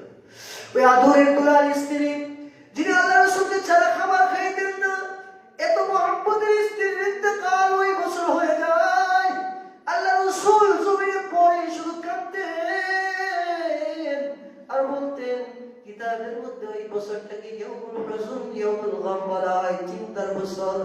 আল্লাহ রাসূল পেরেশানি হয়ে যায়, এত পেরেশানি আল্লাহ রাসূলের চাচা ওই বছরে মারা যায়। আল্লাহ রাসূলের সাহায্যকারী আর কেউ নাই, কেউ নাই, কেউ নাই। রাসূল আমার তায়েফের ময়দানে যায়, ব্যর্থ হয়ে রাসূল চলে আসে। তায়েফের কাফেররা অত্যাচার নির্যাতন নিপীড়ন করে। আমার আল্লাহ দেখে রাসূলকে সান্ত্বনা দেওয়ার মতো কেউ নাই। আল্লাহ বলে, জিবরাইল আমার পয়গম্বর আমার জন্য কত কষ্ট করে, যা জিবরাইল পয়গম্বরকে নিয়ে আয় দাওয়াত দিয়া, আমি আল্লাহ সরাসরি দেখা করতে চাই। কষ্ট করছে, কষ্টের বিনিময়ে আমি আল্লাহ আমার পয়গম্বরের সাথে সাক্ষাৎ করতে চাই। জিবরাইল যাও নিয়ে আসো, আমি আমার পয়গম্বরের সাথে সরাসরি কথা বলবো। জিবরাইল আসলেন। আল্লাহ রাসূল হাদিসের মধ্যে বলেন, কোরআনের মধ্যে শুধু সূরা বনী ইসরাঈলের এক আয়াত আর সূরা নাজমের 13 থেকে 18 নম্বর আয়াত পর্যন্ত মেরাজের আলোচনা। হাদিসের মধ্যে বিস্তারিত হাদিস যেটা বুখারীতে আসছে আমি বলতেছি। আম্মা জান বলেন, আল্লাহ রাসূল বলেন, জিবরাইল আলাইহিস সালাম আসলেন। আয়েশা বলেন, ইয়া রাসূলুল্লাহ, জিবরাইল আলাইহিস সালাম আসলেন। আল্লাহ রাসূল উম্মে হানির ঘরে ঘুমানো ছিল, চাচাতো বোনের ঘরে। জিবরাইল আলাইহিস সালাম উপর থেকে চাঁদ থেকে উপর দিয়ে আসলেন। এই উপর দিয়ে আসলেন কেন? এটার কারণ হলো যে আল্লাহ বুঝাইতে চাইছেন যে এটা একটা আশ্চর্যজনক ঘটনা হবে, এজন্য সরাসরি দরজা দিয়ে আনে নাই, আসমানের উপর দিয়ে এনেছেন। সুবহানাল্লাহ। এই যে আল্লাহ সুবহানাল্লাহ শব্দ শুরুতে ব্যবহার করেছেন, আর এটা বুঝাইতে চাইছেন যে উপর দিয়ে যে বাইরে আনলাম, আমি আমার রাসূলকে উপরে উঠাইতে চাই। এজন্য সুবহানাল্লাহ বলেছেন। আল্লাহ রাসূলকে জিবরাইল আলাইহিস সালাম আর মিকাইল আলাইহিস সালাম নিয়ে কাবা শরীফের হাতিমের মধ্যে রেখে আল্লাহ রাসূল সাল্লাল্লাহু আলাইহি ওয়াসাল্লামকে রাখলেন। আল্লাহ রাসূল আবার ঘুমিয়ে গেলেন, আবার তুললেন, আল্লাহ রাসূলের সিনা সাক করলেন। স্বর্ণের পাত্রের মধ্যে আল্লাহ রাসূলের ভিতরে এনে মুহাইরিম হিকমা ভর্তি করে দিলেন, কারণ দেখা হবে কার সাথে? আল্লাহর সাথে। আর আল্লাহর সাথে দেখা হইতে হলে শক্তিও তো এমন দরকার আছে। তো আল্লাহ তাআলা আগে এলেম মুহাইরিম দ্বারা সিনার মধ্যে ভরপুর করে দিলেন, পিছনে গালের মাঝখানে মোহরে নবুয়ত লাগিয়ে দিলেন। শয়তান যে প্রবেশ করে মানুষের গার দিয়া শয়তান প্রবেশ করে, এই জায়গায় মহারে নবুয়ত লাগে হাত পেয়ে দিলেন। আল্লাহ রাসূল সাল্লাল্লাহু আলাইহি ওয়াসাল্লামকে এবার বললেন, ও রাসূল, আপনার মেরাজ হবে, আল্লাহর সাথে সাক্ষাৎ হবে।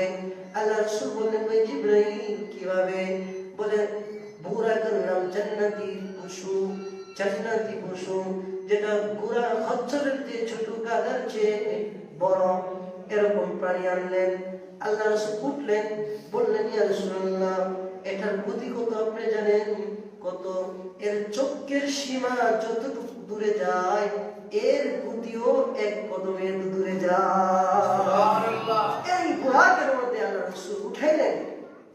আল্লাহ সুবহানাল্লাযী আসরা বিআবদি, আল্লাহ পবিত্র যে আল্লাহ ঘুম থেকে উঠায়া তার বান্দা, এখানে আব্দুল শব্দ আল্লাহ কেন বললেন? আব্দুল শব্দ কেন বললেন? এখানে মোহাম্মদ কেন বললেন না? আহমদ কেন বললেন না? মুস্তাফা কেন বললেন না? মুজাম্মিল কেন বললেন না? মুদ্দাসসির কেন বললেন না? আমার আল্লাহ কেন আব্দি বললেন? কারণ আব্দুল শব্দটা এত আমার রাসূলের কাছে প্রিয়। কারণ আব্দ হলো মুনিবার গোলামের সম্পর্ক। আল্লাহ রাসূল কি আল্লাহ তাআলা বললেন, ও পয়গম্বর, আপনি বাদশাহ পয়গম্বর হতে চান নাকি আব্দ পয়গম্বর হতে চান? আল্লাহর পয়গম্বর ডাকতে বলেন, ও আল্লাহ, বাদশাহী পয়গম্বর হতে চাই না, আব্দ পয়গম্বর হতে চাই, আপনার দাস পয়গম্বর হতে চাই। আপনার বান্দা আল্লাহর সাথে এরকম সম্পর্ক গভীর হয় যে আল্লাহ পাক বান্দা যা বলে আল্লাহ শুনে, আল্লাহ যা বলে বান্দা শুনে। এজন্য আল্লাহ রাসূল বলেন, ও আল্লাহ, আপ বান্দা হতে চাই, আপনার বান্দা হতে চাই। আমি আমার নাম নিয়ে আল্লাহ তাআলা ডাকে নাই। আপ হলো মহব্বতের ভাষা। এরকম ভালোবাসা অনেকে দেখবেন স্ত্রীকে ভালোবাসে তো তার নাম দেয় গোলাপি। দেখেন অনেক স্ত্রীদেরকে বিভিন্ন নাম নিয়ে ডাকো, রাসূলের সুন্নাত সুন্দর নামে ডাকা, সুন্দরী জামিলা, তখন সে খুশি হয়। মহিলাদের তবিয়ত, যখন তাকে যত বেশি আদর করা হয় তত সে গলে, আর তার সাথে খারাপ ব্যবহার করবেন সে উল্টা। একবার বিয়ে করছে, কথা বুঝতেছেন আপনারা? জি। বউ মারা গেছে, কবরের পাশে দাঁড়ায় বউয়ের জন্য দোয়া করতেছে, আল্লাহ, আমার বউটারে তুমি জাহান্নামে দিও আল্লাহ। কি দোয়া করতেছে? বউটারে কই দিত, আল্লাহ গো, তোমার খাস রহমত দ্বারা আমার বউটারে তুমি জাহান্নামে দিও। পাঁচ দেখ আলেম রে, এটা কি দোয়া করস? বউ লেগে কি মানুষ জাহান্নামের দোয়া করে নাকি?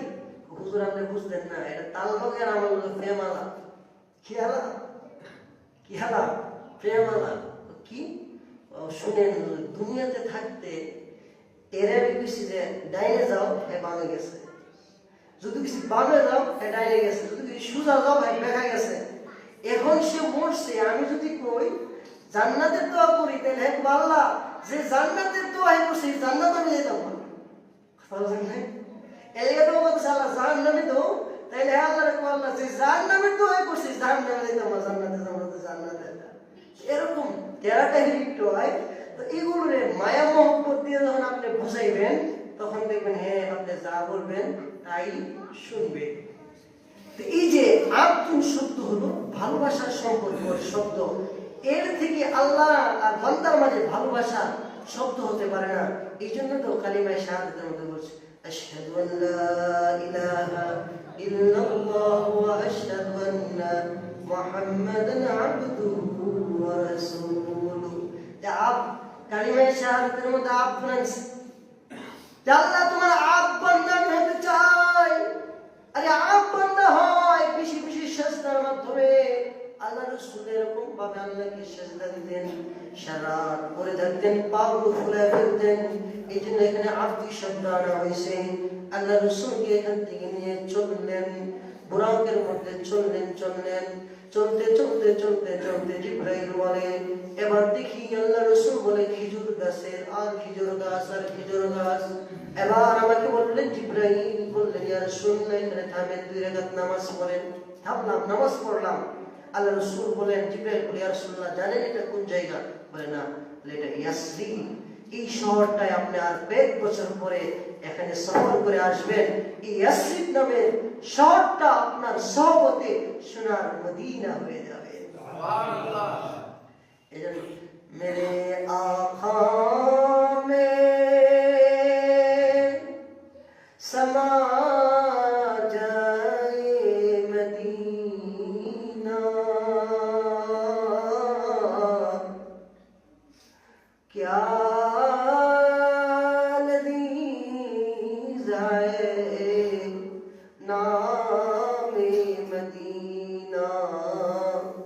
मदीना मदीना बरना मदीना मदीना बड़े लुत्फ आता है नामे मदीना मदीना मदीना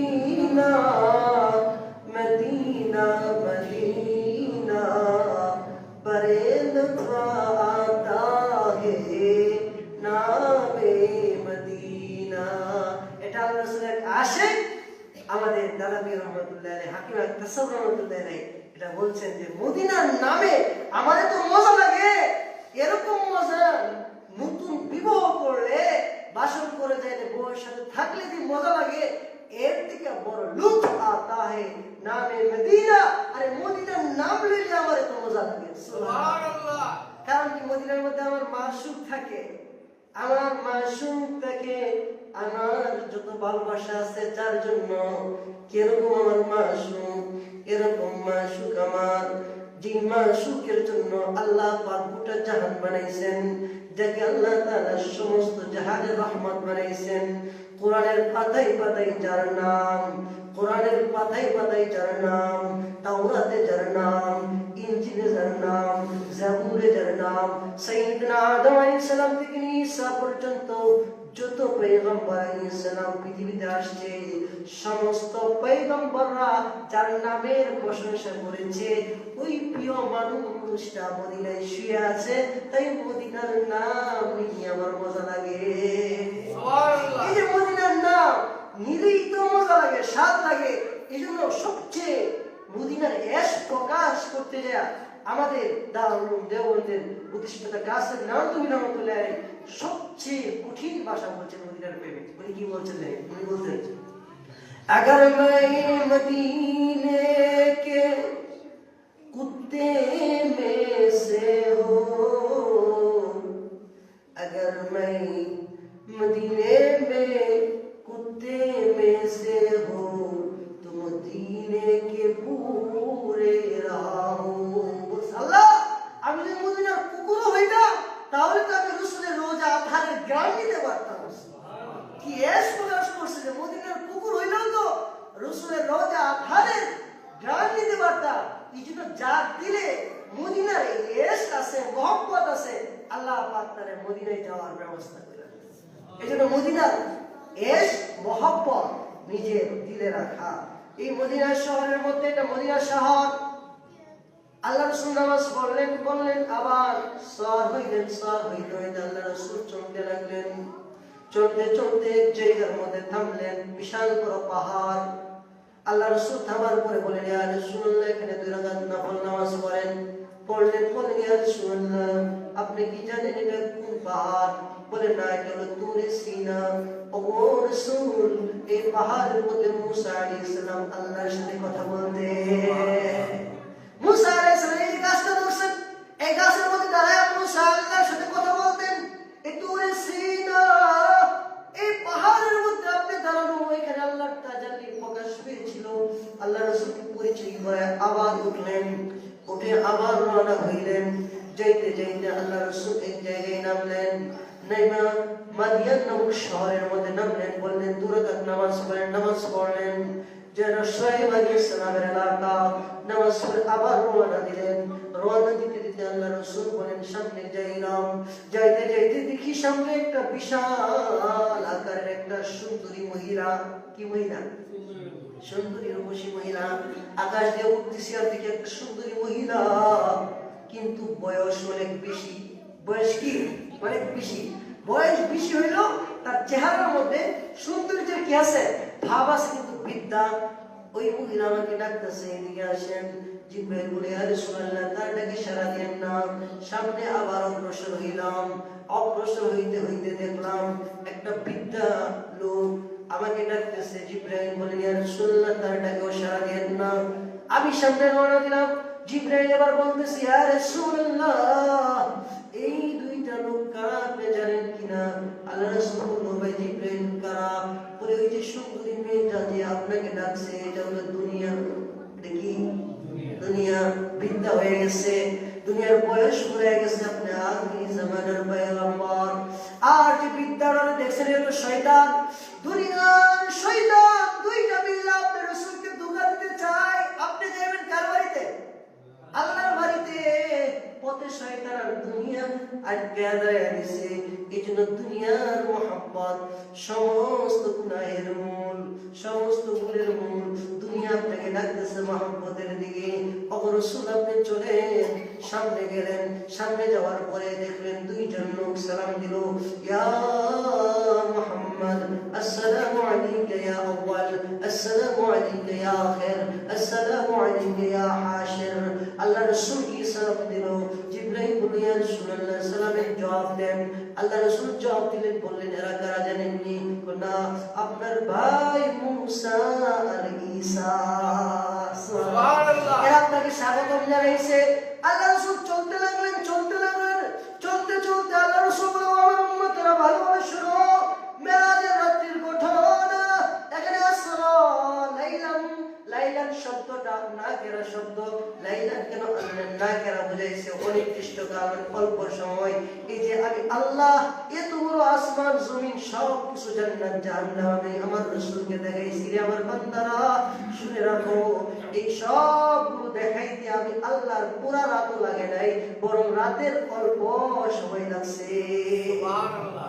এই জন্য আল্লাহ লাইলান শব্দ আছে। লাইলান নাকারা শব্দ মানে অল্প সময়, পুরা রাত লাগে নাই। আমি আল্লাহ আসমান জমিন ঘুরাইয়া জান্নাত জাহান্নাম দেখা আনছি, রাতের অল্প সময় লাগছে। আমার আল্লাহ পারেন কি পারেন না? এবার রাসূল বলে, ও জিব্রাইল। জিব্রাইলকে নিয়ে চলতে লাগলাম। আমার রাসূল বলে, আমি সামনে অগ্রসর হইলাম। অগ্রসর হইতে হইতে দেখি বিশাল বড় এক নদী, বিশাল বড় এক নদী। এই নদীর মধ্যে কিছু লোক সাঁতার কাটতেছে, কিছু লোক সাঁতার কাটতেছে। নদীটা সাঁতার কেটে পার হয়ে পারের মধ্যে আইসা বিশাল বড় বড় পাথর, এই পাথরগুলো তারা গিলে গিলে খাচ্ছে। আমি জিব্রাইলকে জিজ্ঞাসা করলাম, ও জিব্রাইল, এরা কারা? বলে, ইয়া রাসূলুল্লাহ, ইয়া হাবিবাল্লাহ, এরা হলো আপনার উম্মতের এই সমস্ত লোক যারা দুনিয়াতে থাকবে সুদ খাইতো। নাউজুবিল্লাহ। সুদের শাস্তি কি? পুরা নদী সাঁতার কাটবে, নদীর সাঁতার কেটে নদীর পাড়ে আইসা ইট খাবে, পাথর খাবে, বড় বড় পাথর খাবে। এই সুদ আমাদের সমাজে আছে না নাই? সুদ থেকে বাঁচতে হবে, ঘুষ থেকে বাঁচতে হবে। এইগুলো সুদখোরের বিরুদ্ধে আল্লাহ তাআলা কোরআনে যুদ্ধের ঘোষণা করেছেন। এজন্য সুদ থেকে বাঁচতে হবে, ঘুষ থেকে বাঁচতে হবে। এটা আলোচনা করে আমার বাইরে যাবো, তাড়াতাড়ি যাই, সময় অনেক হয়ে গেছে। এরপর আল্লাহ রাসূল বলেন, সামনে অগ্রসর হইলাম। সামনে অগ্রসর হয়ে দেখলাম বিশাল বড় মাঠ। ওই মাঠের মধ্যে অনেকগুলো লোক আছে, কিন্তু তাদের লিঙ্গি পরা, কি বলা, দেশ গ্রামে দেখে লিঙ্গি দিয়া, লুঙ্গি পরা লিঙ্গি দেয়, শুধু সামনের অংশটা আর পিছনের অংশটা ঢাকা রাখে, আর সব কি থাকে, খোলা থাকে, উদার থাকে।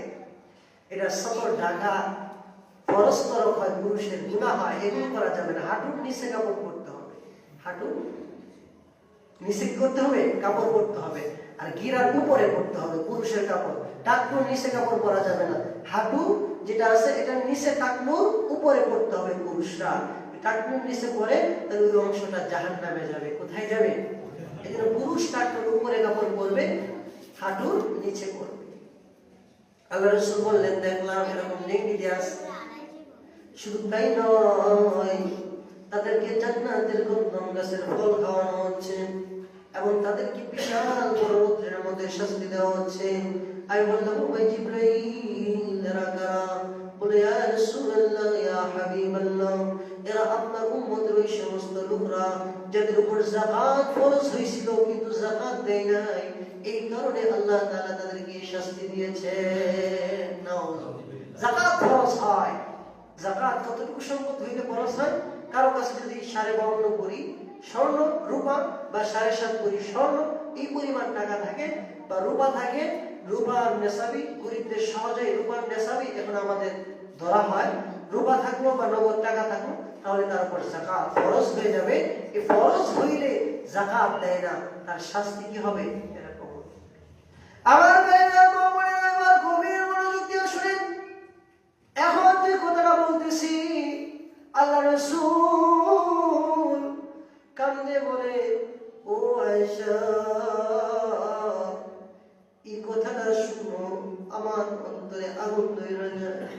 আয়েশা রে, আমি সামনে অগ্রসর হলাম, দেখলাম বিশাল বড় বড় পাতিলার মধ্যে গোশত বানানো হচ্ছে, এরকম সুস্বাদু খাবার, ঘ্রাণওয়ালা খাবার, ঘ্রাণযুক্ত খাবার, কিন্তু তার পাশে গন্ধযুক্ত গোশত, পচা গোশত রাখা হয়েছে। বিশাল বড় মাঠের মধ্যে বিশাল পুরুষ দাঁড়িয়ে আছে, তারা এই যে বালু খাবার গোশত ওইটা না খায়া পচা গোশত সবাই খাইতেছে। নাউযুবিল্লাহ। পচা গোশত এটা খাচ্ছে নারী পুরুষরা, ভালো গোশত খাচ্ছে না। আল্লাহ রাসূল বলেন, ও ভাই জিবরাইল, এরা কারা? আল্লাহ রাসূল বলেন, জিবরাইল আমাকে বললেন, ভালোভাবে শুনে, জিবরাইল আমাকে বললেন, ইয়া রাসূলুল্লাহ, এরা আপনার উম্মতে ওই সমস্ত নারী পুরুষ যাদের ঘরে সুন্দরী বউ আছিল কিন্তু বউতে অন্য বিবির লোকে পরকিয়া করছে। আছে না নেই? স্বামী ছিল, স্বামীতে অন্য পুরুষের সাথে পরকিয়া করছে, তাদের শাস্তি এরকম ভালো খাবার নাই, পচা গোশত খাইবে। আল্লাহ রাসূল বলেন কঠিন শাস্তি পরকিয়া করে। এই গুনাহটা এখন ব্যাপক হারে হইতেছে। স্বামী বিদেশ বাইরে যায়, দেওয়ারের লোকে বাইরে যায়, শ্বশুরের লোকে বাইরে যায়, এর একমাত্র কারণ হলো ইত্তাকুল্লাহ, আল্লাহর ভয় অন্তরে না থাকার কারণে, আর আহলুল্লাহর সুহবত অন্তরে না থাকার কারণে আমাদের সমাজে এগুলো হচ্ছে। এই জন্য আল্লাহর ভয় ঢুকাতে হবে। আল্লাহ রাসূল বলেন, সংক্ষেপে করে আমি শেষ করে দিই, আলোচনা করতে গেলে অনেক সময় লাগে। এবার আল্লাহ রাসূল বলেন, আমি চললাম, চলতে চলতে বাইতুল মুকাদ্দাস, এখানে আরো 6-7টা ঘটনা আছে, থামাইলাম, কারণ বলতে গেলে অনেক সময় লাগবে, যেটা প্রয়োজন এটা বললাম। আরেকটা বলি, আরেকটা মনে হয়েছে। আল্লাহ রাসূল বলেন, আবার একটু সামনে চললাম, চইলা দেখলাম বিশাল বড় মাঠ, এই মাঠের মধ্যে বিশাল মানুষ, যুবক যুবতীরা আছে, তাদের মাথার মধ্যে পাথর নিয়ে, বিশাল বড় পাথর নিয়ে নিক্ষেপ করা হচ্ছে। আল্লাহ রাসূল বলেন, আমার উম্মতেরা পাথর নিক্ষেপ করার সাথে সাথে তার মাথাটা সিঁচা দূরে গিয়ে পড়তেছে, মগজগুলো আলাদা হয়ে পড়তেছে, দূরে যায়, আবার ফেরেশতারা মারতেছে, আবার একটু হইতেছে। আমি জিবরাইলকে বললাম, জিবরাইল এরা কারা? জিবরাইল বলে, ইয়া রাসূলুল্লাহ, ইয়া হাবিবাল্লাহ, ভালোভাবে শুনেন, ভালোভাবে শুনেন। জিবরাইল বলে, ও রাসূল, এরা আপনার উম্মতের ওই সমস্ত নারী পুরুষ যারা ফরজ নামাজ সময় মতো আদায় করতো না। ফরজ নামাজ, নামাজের সময় মতো নামাজ আদায় করে নাই, গাফিলতা করছে, অলসতা করেছে, নামাজ সময় মতো আদায় করে নাই, তাদের এই শাস্তি হবে। আল্লাহ পাক আমাদের সবাইকে সময় মতো নামাজ পড়ার তৌফিক দান করুন, আমিন। এরপর জিবরাইল বলেন, সামনে চললাম, এরপর আর বলবো না, আরো অনেক 6-7টা ঘটনা আছে। এরপর বললেন বাইতুল মুকাদ্দাস আমরা বসলাম, এখানে রাসূল বলেন, ওইসা দেখি আদম থেকে নিয়ে একবার ঈসা পর্যন্ত যত পয়গম্বর আছে সমস্ত পয়গম্বররা এখানে। এখান থেকে আল্লাহ রাসূলের ঘোষণা, ইমামুল মুরসালিন আল আখিরিন, আখিরাত ওয়াদ ফখরুল আউয়ালিন।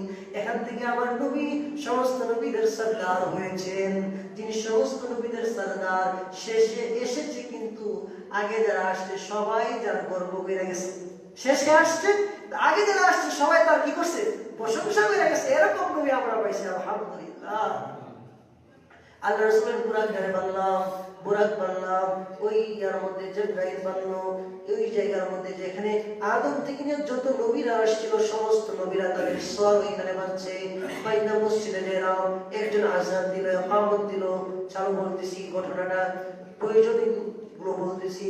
আযান দিল, ইকামত দিল, ইকামত দেওয়ার পরে এখন কে নামাজ পড়াবে? এক আদম সাই ঈসার দিকে, ঈসা সাই মুসার দিকে, মুসা সাই ইদ্রিসের দিকে, এক এক পয়গম্বরের দিকে তাকায়, কে নামাজ পড়াবে? কারণ আজকে যে ইমামতি করবে সেই সমস্ত নবীদের সরদার হবে। জিবরাইল ডাকলো, ইয়া রাসূলুল্লাহ, এই মাকাম আপনি ছাড়া কারো হবে না। ও আল্লাহর রাসূল, যান নামাজের ইমামতি করেন। আল্লাহ রাসূল ইমামতি করলেন। ইমামতি করার পরে আল্লাহ রাসূল ইমামতিতে নামাজ হওয়ার পরে বাইতুল মুকাদ্দাসের কোনায় ইব্রাহিম আলাইহিস সালাম সব সন্তানদেরকে এক করলেন, পুরো আসর করলেন। এই আমার সন্তানেরা সব নবীর এখানে হইল। ইব্রাহিম আলাইহিস সালামের পরিচালক কি করতেছেন? পরিচালনা করতেছেন। ইব্রাহিম আলাইহিস সালাম দাঁড়াইলেন, দাঁড়ায় বললেন, আমি ইব্রাহিম, নমরুদ আমাকে আগুনে ফেলাইছে, আমি আগুনের কাছে মাথা নত করি নাই। জিবরাইল সাহায্য করতে চাইছে, আমি চাই নাই। আমি এরকম ইব্রাহিম, আর এ হলো আমার ছেলে মুহাম্মদ সাল্লাল্লাহু আলাইহি ওয়াসাল্লাম। পরিচয় করালেন। ইব্রাহিম আলাইহিস সালাম ভাষণ দিলেন, সমস্ত পয়গম্বররা ভাষণ দিলেন, সমস্ত পয়গম্বরদের ভাষণের মধ্যে আমার রাসূলের প্রশংসা করলেন। পরিশেষে সবার শেষে প্রধান অতিথি মুহাম্মদ রাসূলুল্লাহ ভাষণ দিয়েছে। এখানে ভাষণের পর্ব শেষ হলে আল্লাহ রাসূল এখন উদ্য জগতে মেরাজে যাবেন। জিবরাইল আলাইহিস সালাম আল্লাহ রাসূলের কাছে তিনটা পাত্র আনলেন, একটার মধ্যে দুধ আর একটার মধ্যে মধু। কোন কোন হাদিসে আছে একটার মধ্যে দুধ আর একটার মধ্যে মদ আর একটার মধ্যে হলো মধু। এই তিনটা জিনিস আল্লাহ রাসূলের সামনে আনলেন। আইনা বললেন, ইয়া রাসূলুল্লাহ, কোনটা আপনার পছন্দ এটা আপনি গ্রহণ করেন। আল্লাহ রাসূল সাল্লাল্লাহু আলাইহি সাল্লাম দুধকে বেছে নিলেন। সুবহানাল্লাহ। জিবরাইল বলে, ইয়া রাসূলুল্লাহ, আপনি মধ্যম পন্থা বেছে নিলেন, দুধের মতো আপনার উম্মত সাদা কে আপনি বেছে নিলেন, মদকে বেছে নেন নাই। এটা আপনার জন্য মধ্যম পন্থা হবে, আপনার উম্মতের জন্য কল্যাণ হবে। এবার আসমানের দিকে রওনা দিলেন। আসমানের দিকে রওনা, প্রথম আসমানে গিয়ে নক দিলেন, প্রথম আসমানের দরজা খুললেন। দরজা খোলার পরে আল্লাহ রাসূল ঢুকলেন। প্রথম আসমানের মধ্যে আদম আলাইহিস সালামের সাথে দেখা হয়। আদম আলাইহিস সালামের সাথে পয়গম্বরের দেখা হয়। আদম আলাইহিস সালাম পয়গম্বরকে পায়া বড় খুশি হয়। আমার রাসূল বলে, আমি আদমকে দেখে প্রথম আসমানে আশ্চর্য হয়ে গেলাম। আমি দেখলাম আমাদের পিতা আদম যখন তার ডান দিকে চায় তখন হাসি উজ্জ্বল চেহারা হাসতে থাকে, আর যখন বাম দিকে চায় আমাদের পিতা আদম কাঁদতে থাকে। আমি বললাম, আব্বা আদম, আপনি ডান দিকে চাইলে কেন হাসেন, বাম দিকে চাইলে কেন কাঁদেন?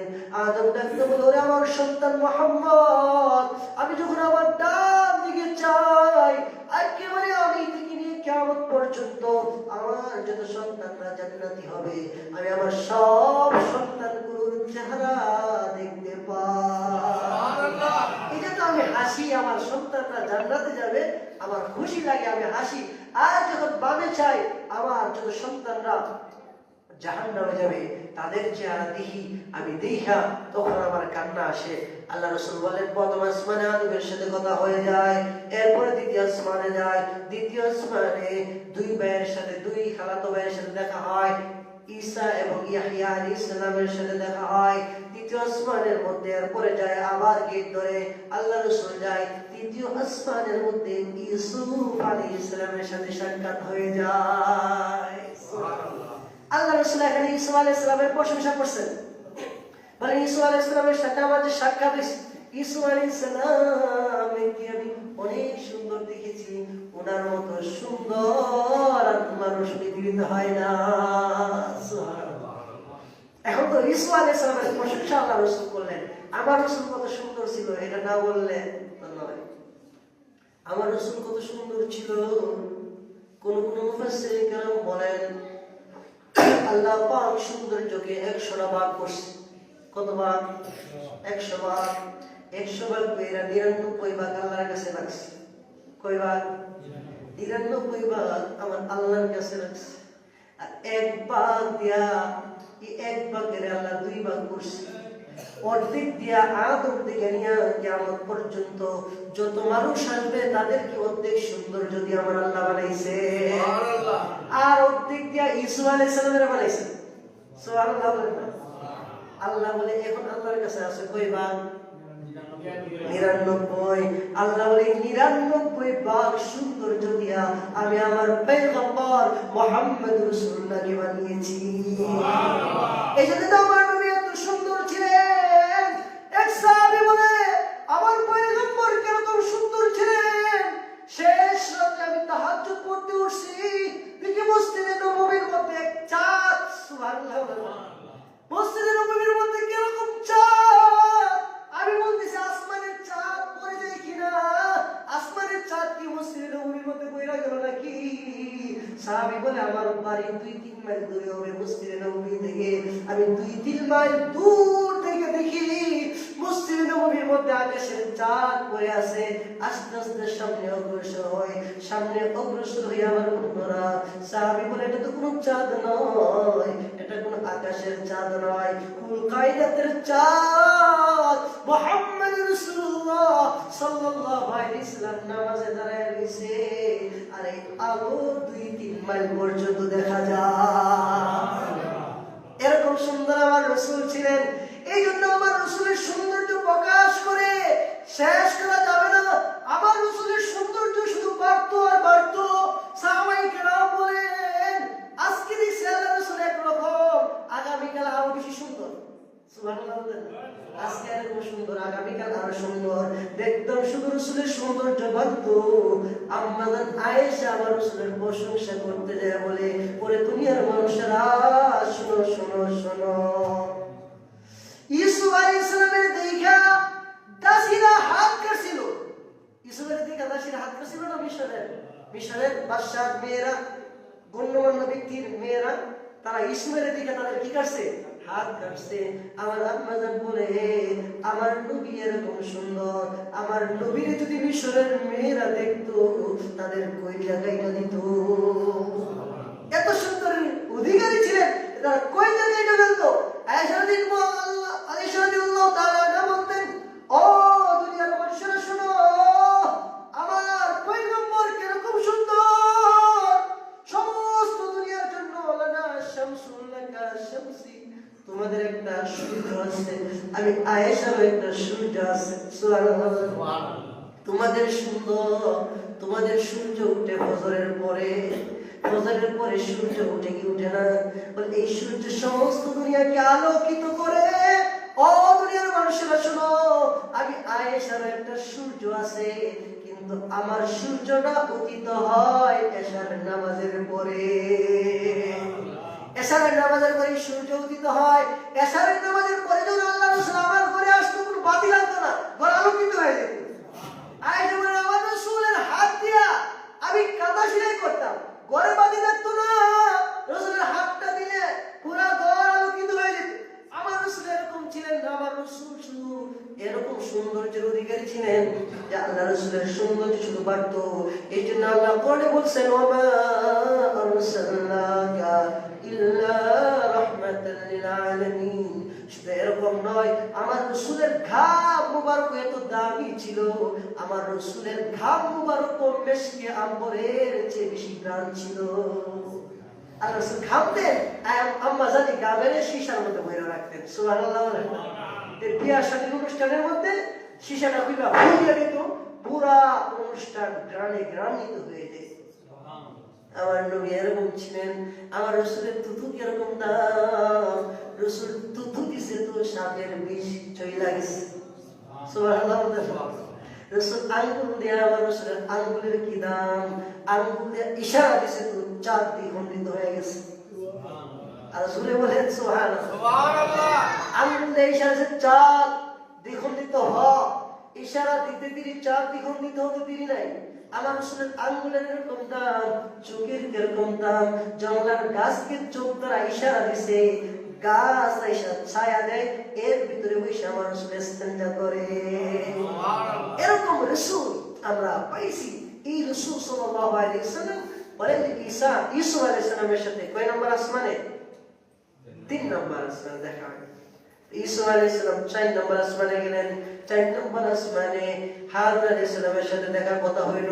সংক্ষেপ করি 5 নম্বর আসমানে মুসা আলাইহিস সালামের 5 নম্বর আকাশে ইদ্রিস আলাইহিস সালামের সাথে দেখা। 6 নম্বর আসমানে মুসা আলাইহিস সালামের সাথে দেখা। 7 নম্বর আসমানে ইব্রাহিম আলাইহিস সালামের সাথে দেখা হইছে। ইব্রাহিম আলাইহিস সালাম বাইতুল মামুরের মধ্যে পিঠ লাগায়া বসে আছেন। আল্লাহ রাসূল বলেন ইব্রাহিম আলাইহিস সালামের সাথে অনেক কথা হইছে। এরপরে বাইতুল মামুর থেকে এরপরে সাকফুল আখলাম, একেবারে এরপরে সাকফুল আখলামের পরে আর যাওয়ার কোনো রাস্তা নাই। জিবরাইল বলল ইয়া রাসূলুল্লাহ আমার আর যাওয়ার ক্ষমতা নাই। জিবরাইল থাইমা গেল। আল্লাহ রাসূল এরপরে একা একা আল্লাহর সাথে সাক্ষাৎ হয়েছে, কথাবার্তা হয়েছে। এরপরে আল্লাহ রাসূল আবার রাত্রিতে আবার আসছে, মুসা আলাইহিস সালামের কাছে আসছে। আল্লাহ হাদিয়া দিছে 50 ওয়াক্ত নামাজ, আল্লাহর সাথে কথা। রাসূল বলে আল্লাহর সাথে প্রথম গেছে গিয়া তো রাসূলকে আল্লাহ বলতেছে রাসূল দুনিয়াতে আইছো কি হাদিয়া নিয়ে আসছো? সুবহানাল্লাহ। দুনিয়াতে যে আসলা আমার লাগা, মক্কা থেকে যে আসলা কি হাদিয়া আনলা? এই গ্রাম থেকে বন্ধু আসে না বলে কি হাদিয়া আনছো তোমার লাগা? তোমার লাগা গ্রাম থেকে শাক আনছি, সবজি আনছি। তো ঢাকা শহরের বন্ধু কি হয়ে যায়? খুশি হয় না? কি বলেন? কারণ ঢাকায় ন্যাচারালি মানে শাক সবজি খুব কম পাওয়া যায়, বিষ টিস ছাড়া। তো খুশি হয়ে যায়, বুঝতে পারলে তো খুশি হয় না, বলে আমার বন্ধু এই যে ভৈরব থেকে আনলে শাক আনছে, বরিশাল থেকে শাক আনছে, দূরে থেকে শাক আনছে, খুশি হয়ে যায়। আল্লাহ প্রশ্ন করলেন পয়গম্বর আপনি যে আসছেন আমার কি আনছেন? পয়গম্বর আল্লাহ আমি আল্লাহ বলতেছে আল্লাহ আমি তো আছে আর কি দরকার? আল্লাহ না না না কি আনছো? আল্লাহ আপনার জন্য 3টা জিনিস আনছি। কয়টা জিনিস? 3টা জিনিস। 1 নম্বর আত-তাহিয়াত। ও আল্লাহ আমার বাহ্যিক ইবাদত সব কিছু আমি নিজেই তোমার জন্য আইসা গেছি। আত-তাহিয়াতু লিল্লাহি। ও আল্লাহ আমার বাহ্যিক ইবাদত, অভ্যন্তরীণ ইবাদত সবগুলো কার জন্য? আল্লাহ তোমার জন্য। সালাওয়াত আল্লাহ আমার নামাজ তোমার জন্য। তাইয়্যিবাত আমার জবান দ্বারা যত প্রশংসা হয় সব তোমার জন্য। এই 3 কথা বলেন আল্লাহ তোমার জন্য 3টা আনছি। এবার রাসূল বলে আল্লাহ তুমি আমার কি দিবা? আল্লাহ বলে আমি তোমার 3টা দিলাম। সুবহানাল্লাহ। তাইয়্যিবাত এইটা আল্লাহ দিছে, আল্লাহরে দিছে আল্লাহ রাসূল। এরপরে আল্লাহরে দিতে আল্লাহ দিতেছে আল্লাহ রাসূলকে আসসালামু আলাইকা আইয়ুহান নবিয়্যু। ও পয়গম্বর আপনার উপর শান্তি বর্ষিত হোক। এইজন্য কিয়ামত পর্যন্ত যত মানুষ আসবে সব মানুষ আপনার উপর দরুদ পড়বে, আযানের মধ্যে পড়বে আসসালামু আলাইকা আইয়ুহান নবিয়্যু। 1 নম্বর রাহমাতুল্লাহি, 2 নম্বর হলো আমি আল্লাহর রহমত, 3 নম্বর বারাকাতু এবং আমার বরকত।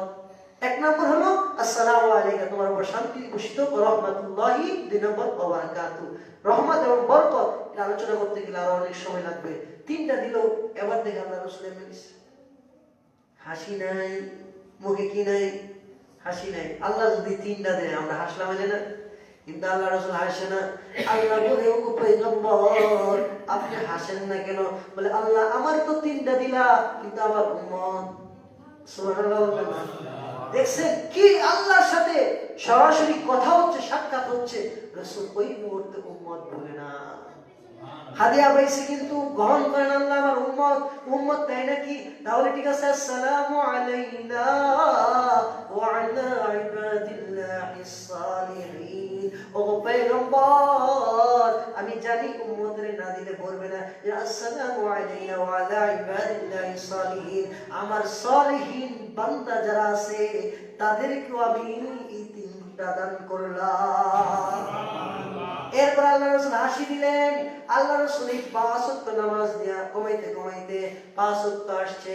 আল্লাহ বলে পয়গম্বর দুনিয়াতে যা বলবেন যারা 5 ওয়াক্ত পড়বে আমি আল্লাহ তাদেরকে 50 ওয়াক্তের সওয়াব দান করব।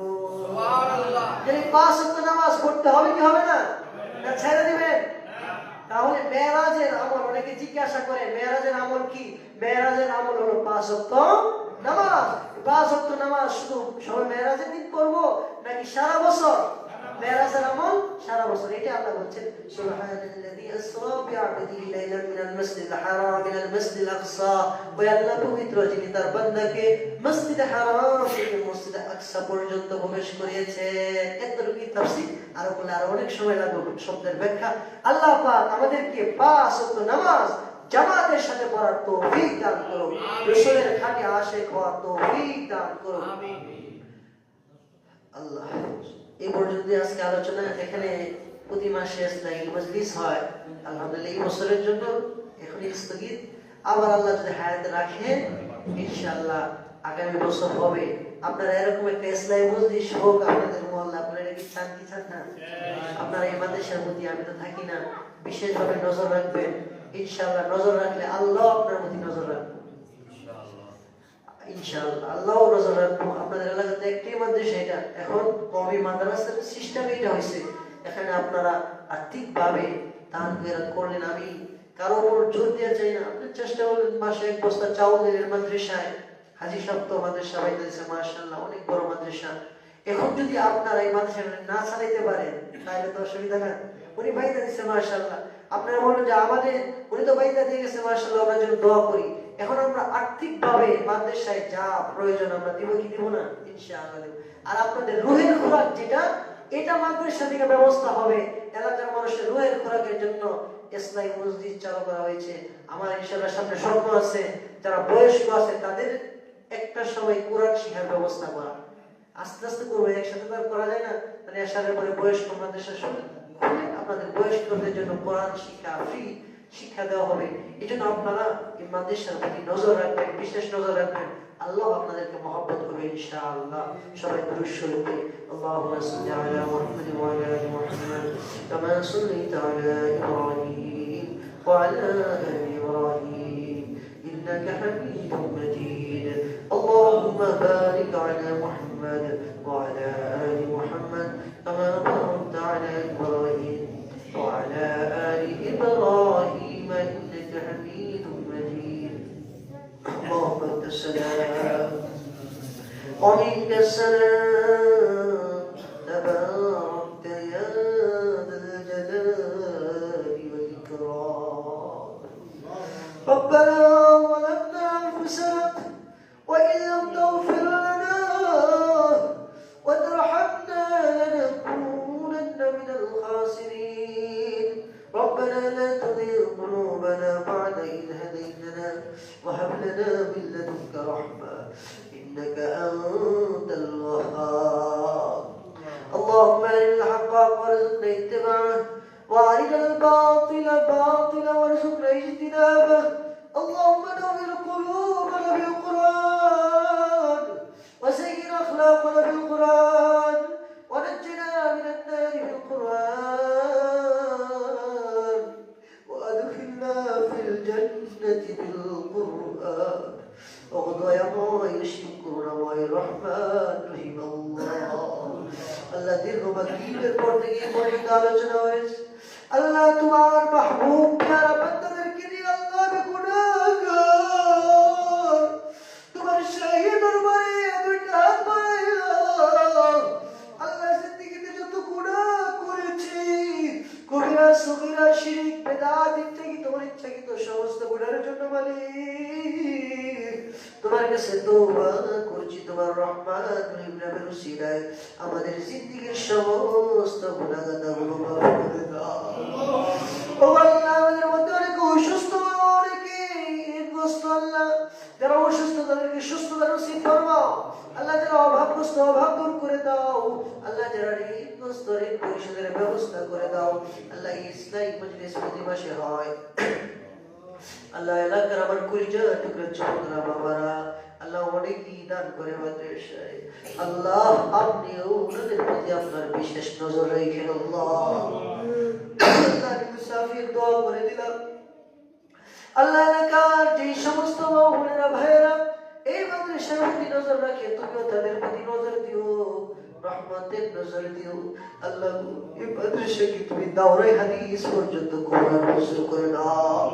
আল্লাহ এই মাদ্রাসার প্রতিষ্ঠাতা হাজী সাহেব আল্লাহ ওনাকে কবুল করে নাও, ওনার হালাল রিজিকের মধ্যে বরকত দাও।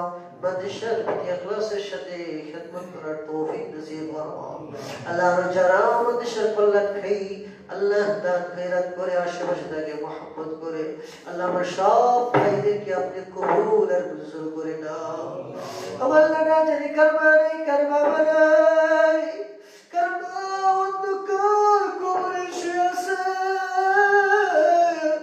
কার বাবা শুয়ে আছে ওই মারে মা বলে ডাকা হয় না বাবাকে বাবা বলে কত বছর ধরে ডাকা হয় না আল্লাহ ওই মা বাবার কবর কি তুমি জান্নাতের বাগিচা বানিয়ে দাও আল্লাহ যে সমস্ত মেয়েদের ছেলেদের বিবাহ বয়স হয়েছে বিবাহ হয় না নেক পাত্র পাত্রীর ব্যবস্থা করে দাও আল্লাহ আমার আসানে কেরামকে কবুল করে নাও আল্লাহ আমার পরিচয় টুকরা ছাত্রদেরকে কবুল করে নাও আল্লাহ আমার সন্তানদেরকে কবুল করে নাও আল্লাহ আমার আসানে কেরামকে তুমি নেক মুত্তাকি তোমার ওলি বানিয়ে দাও আল্লাহ আমাকে তোমার ওলি বানিয়ে দাও আল্লাহ এই মহল্লাবাসীর উপর আপনার খাস রহমত নাযিল ফরমান আল্লাহ মহল্লাবাসী ভাইদেরকে মা বোনদের উপর আপনার খাস রহমত নাযিল ফরমান আল্লাহ বিশেষ করে আল্লাহ প্রত্যেকটা মানুষকে তার মুত্তাকি বানিয়ে দেন আল্লাহ তাকওয়াওয়ালা বানিয়ে দেন আল্লাহ আল্লাহ আপনার খাঁটি ওলি বানিয়ে দেন আল্লাহ যারা আমিন আমিন বলতেছে সকলের মনের নেক আশা বাসনাগুলো পূরণ করে দেন আল্লাহ আমাদের দোয়া মুনাজাত রহমাতুল লিল আলামিন ওসিলায় কবুল করেন আল্লাহ গো যেদিন মরণ দিবা মদিনাতে রাসূলের রওজা আথারের সামনে মরণ দিব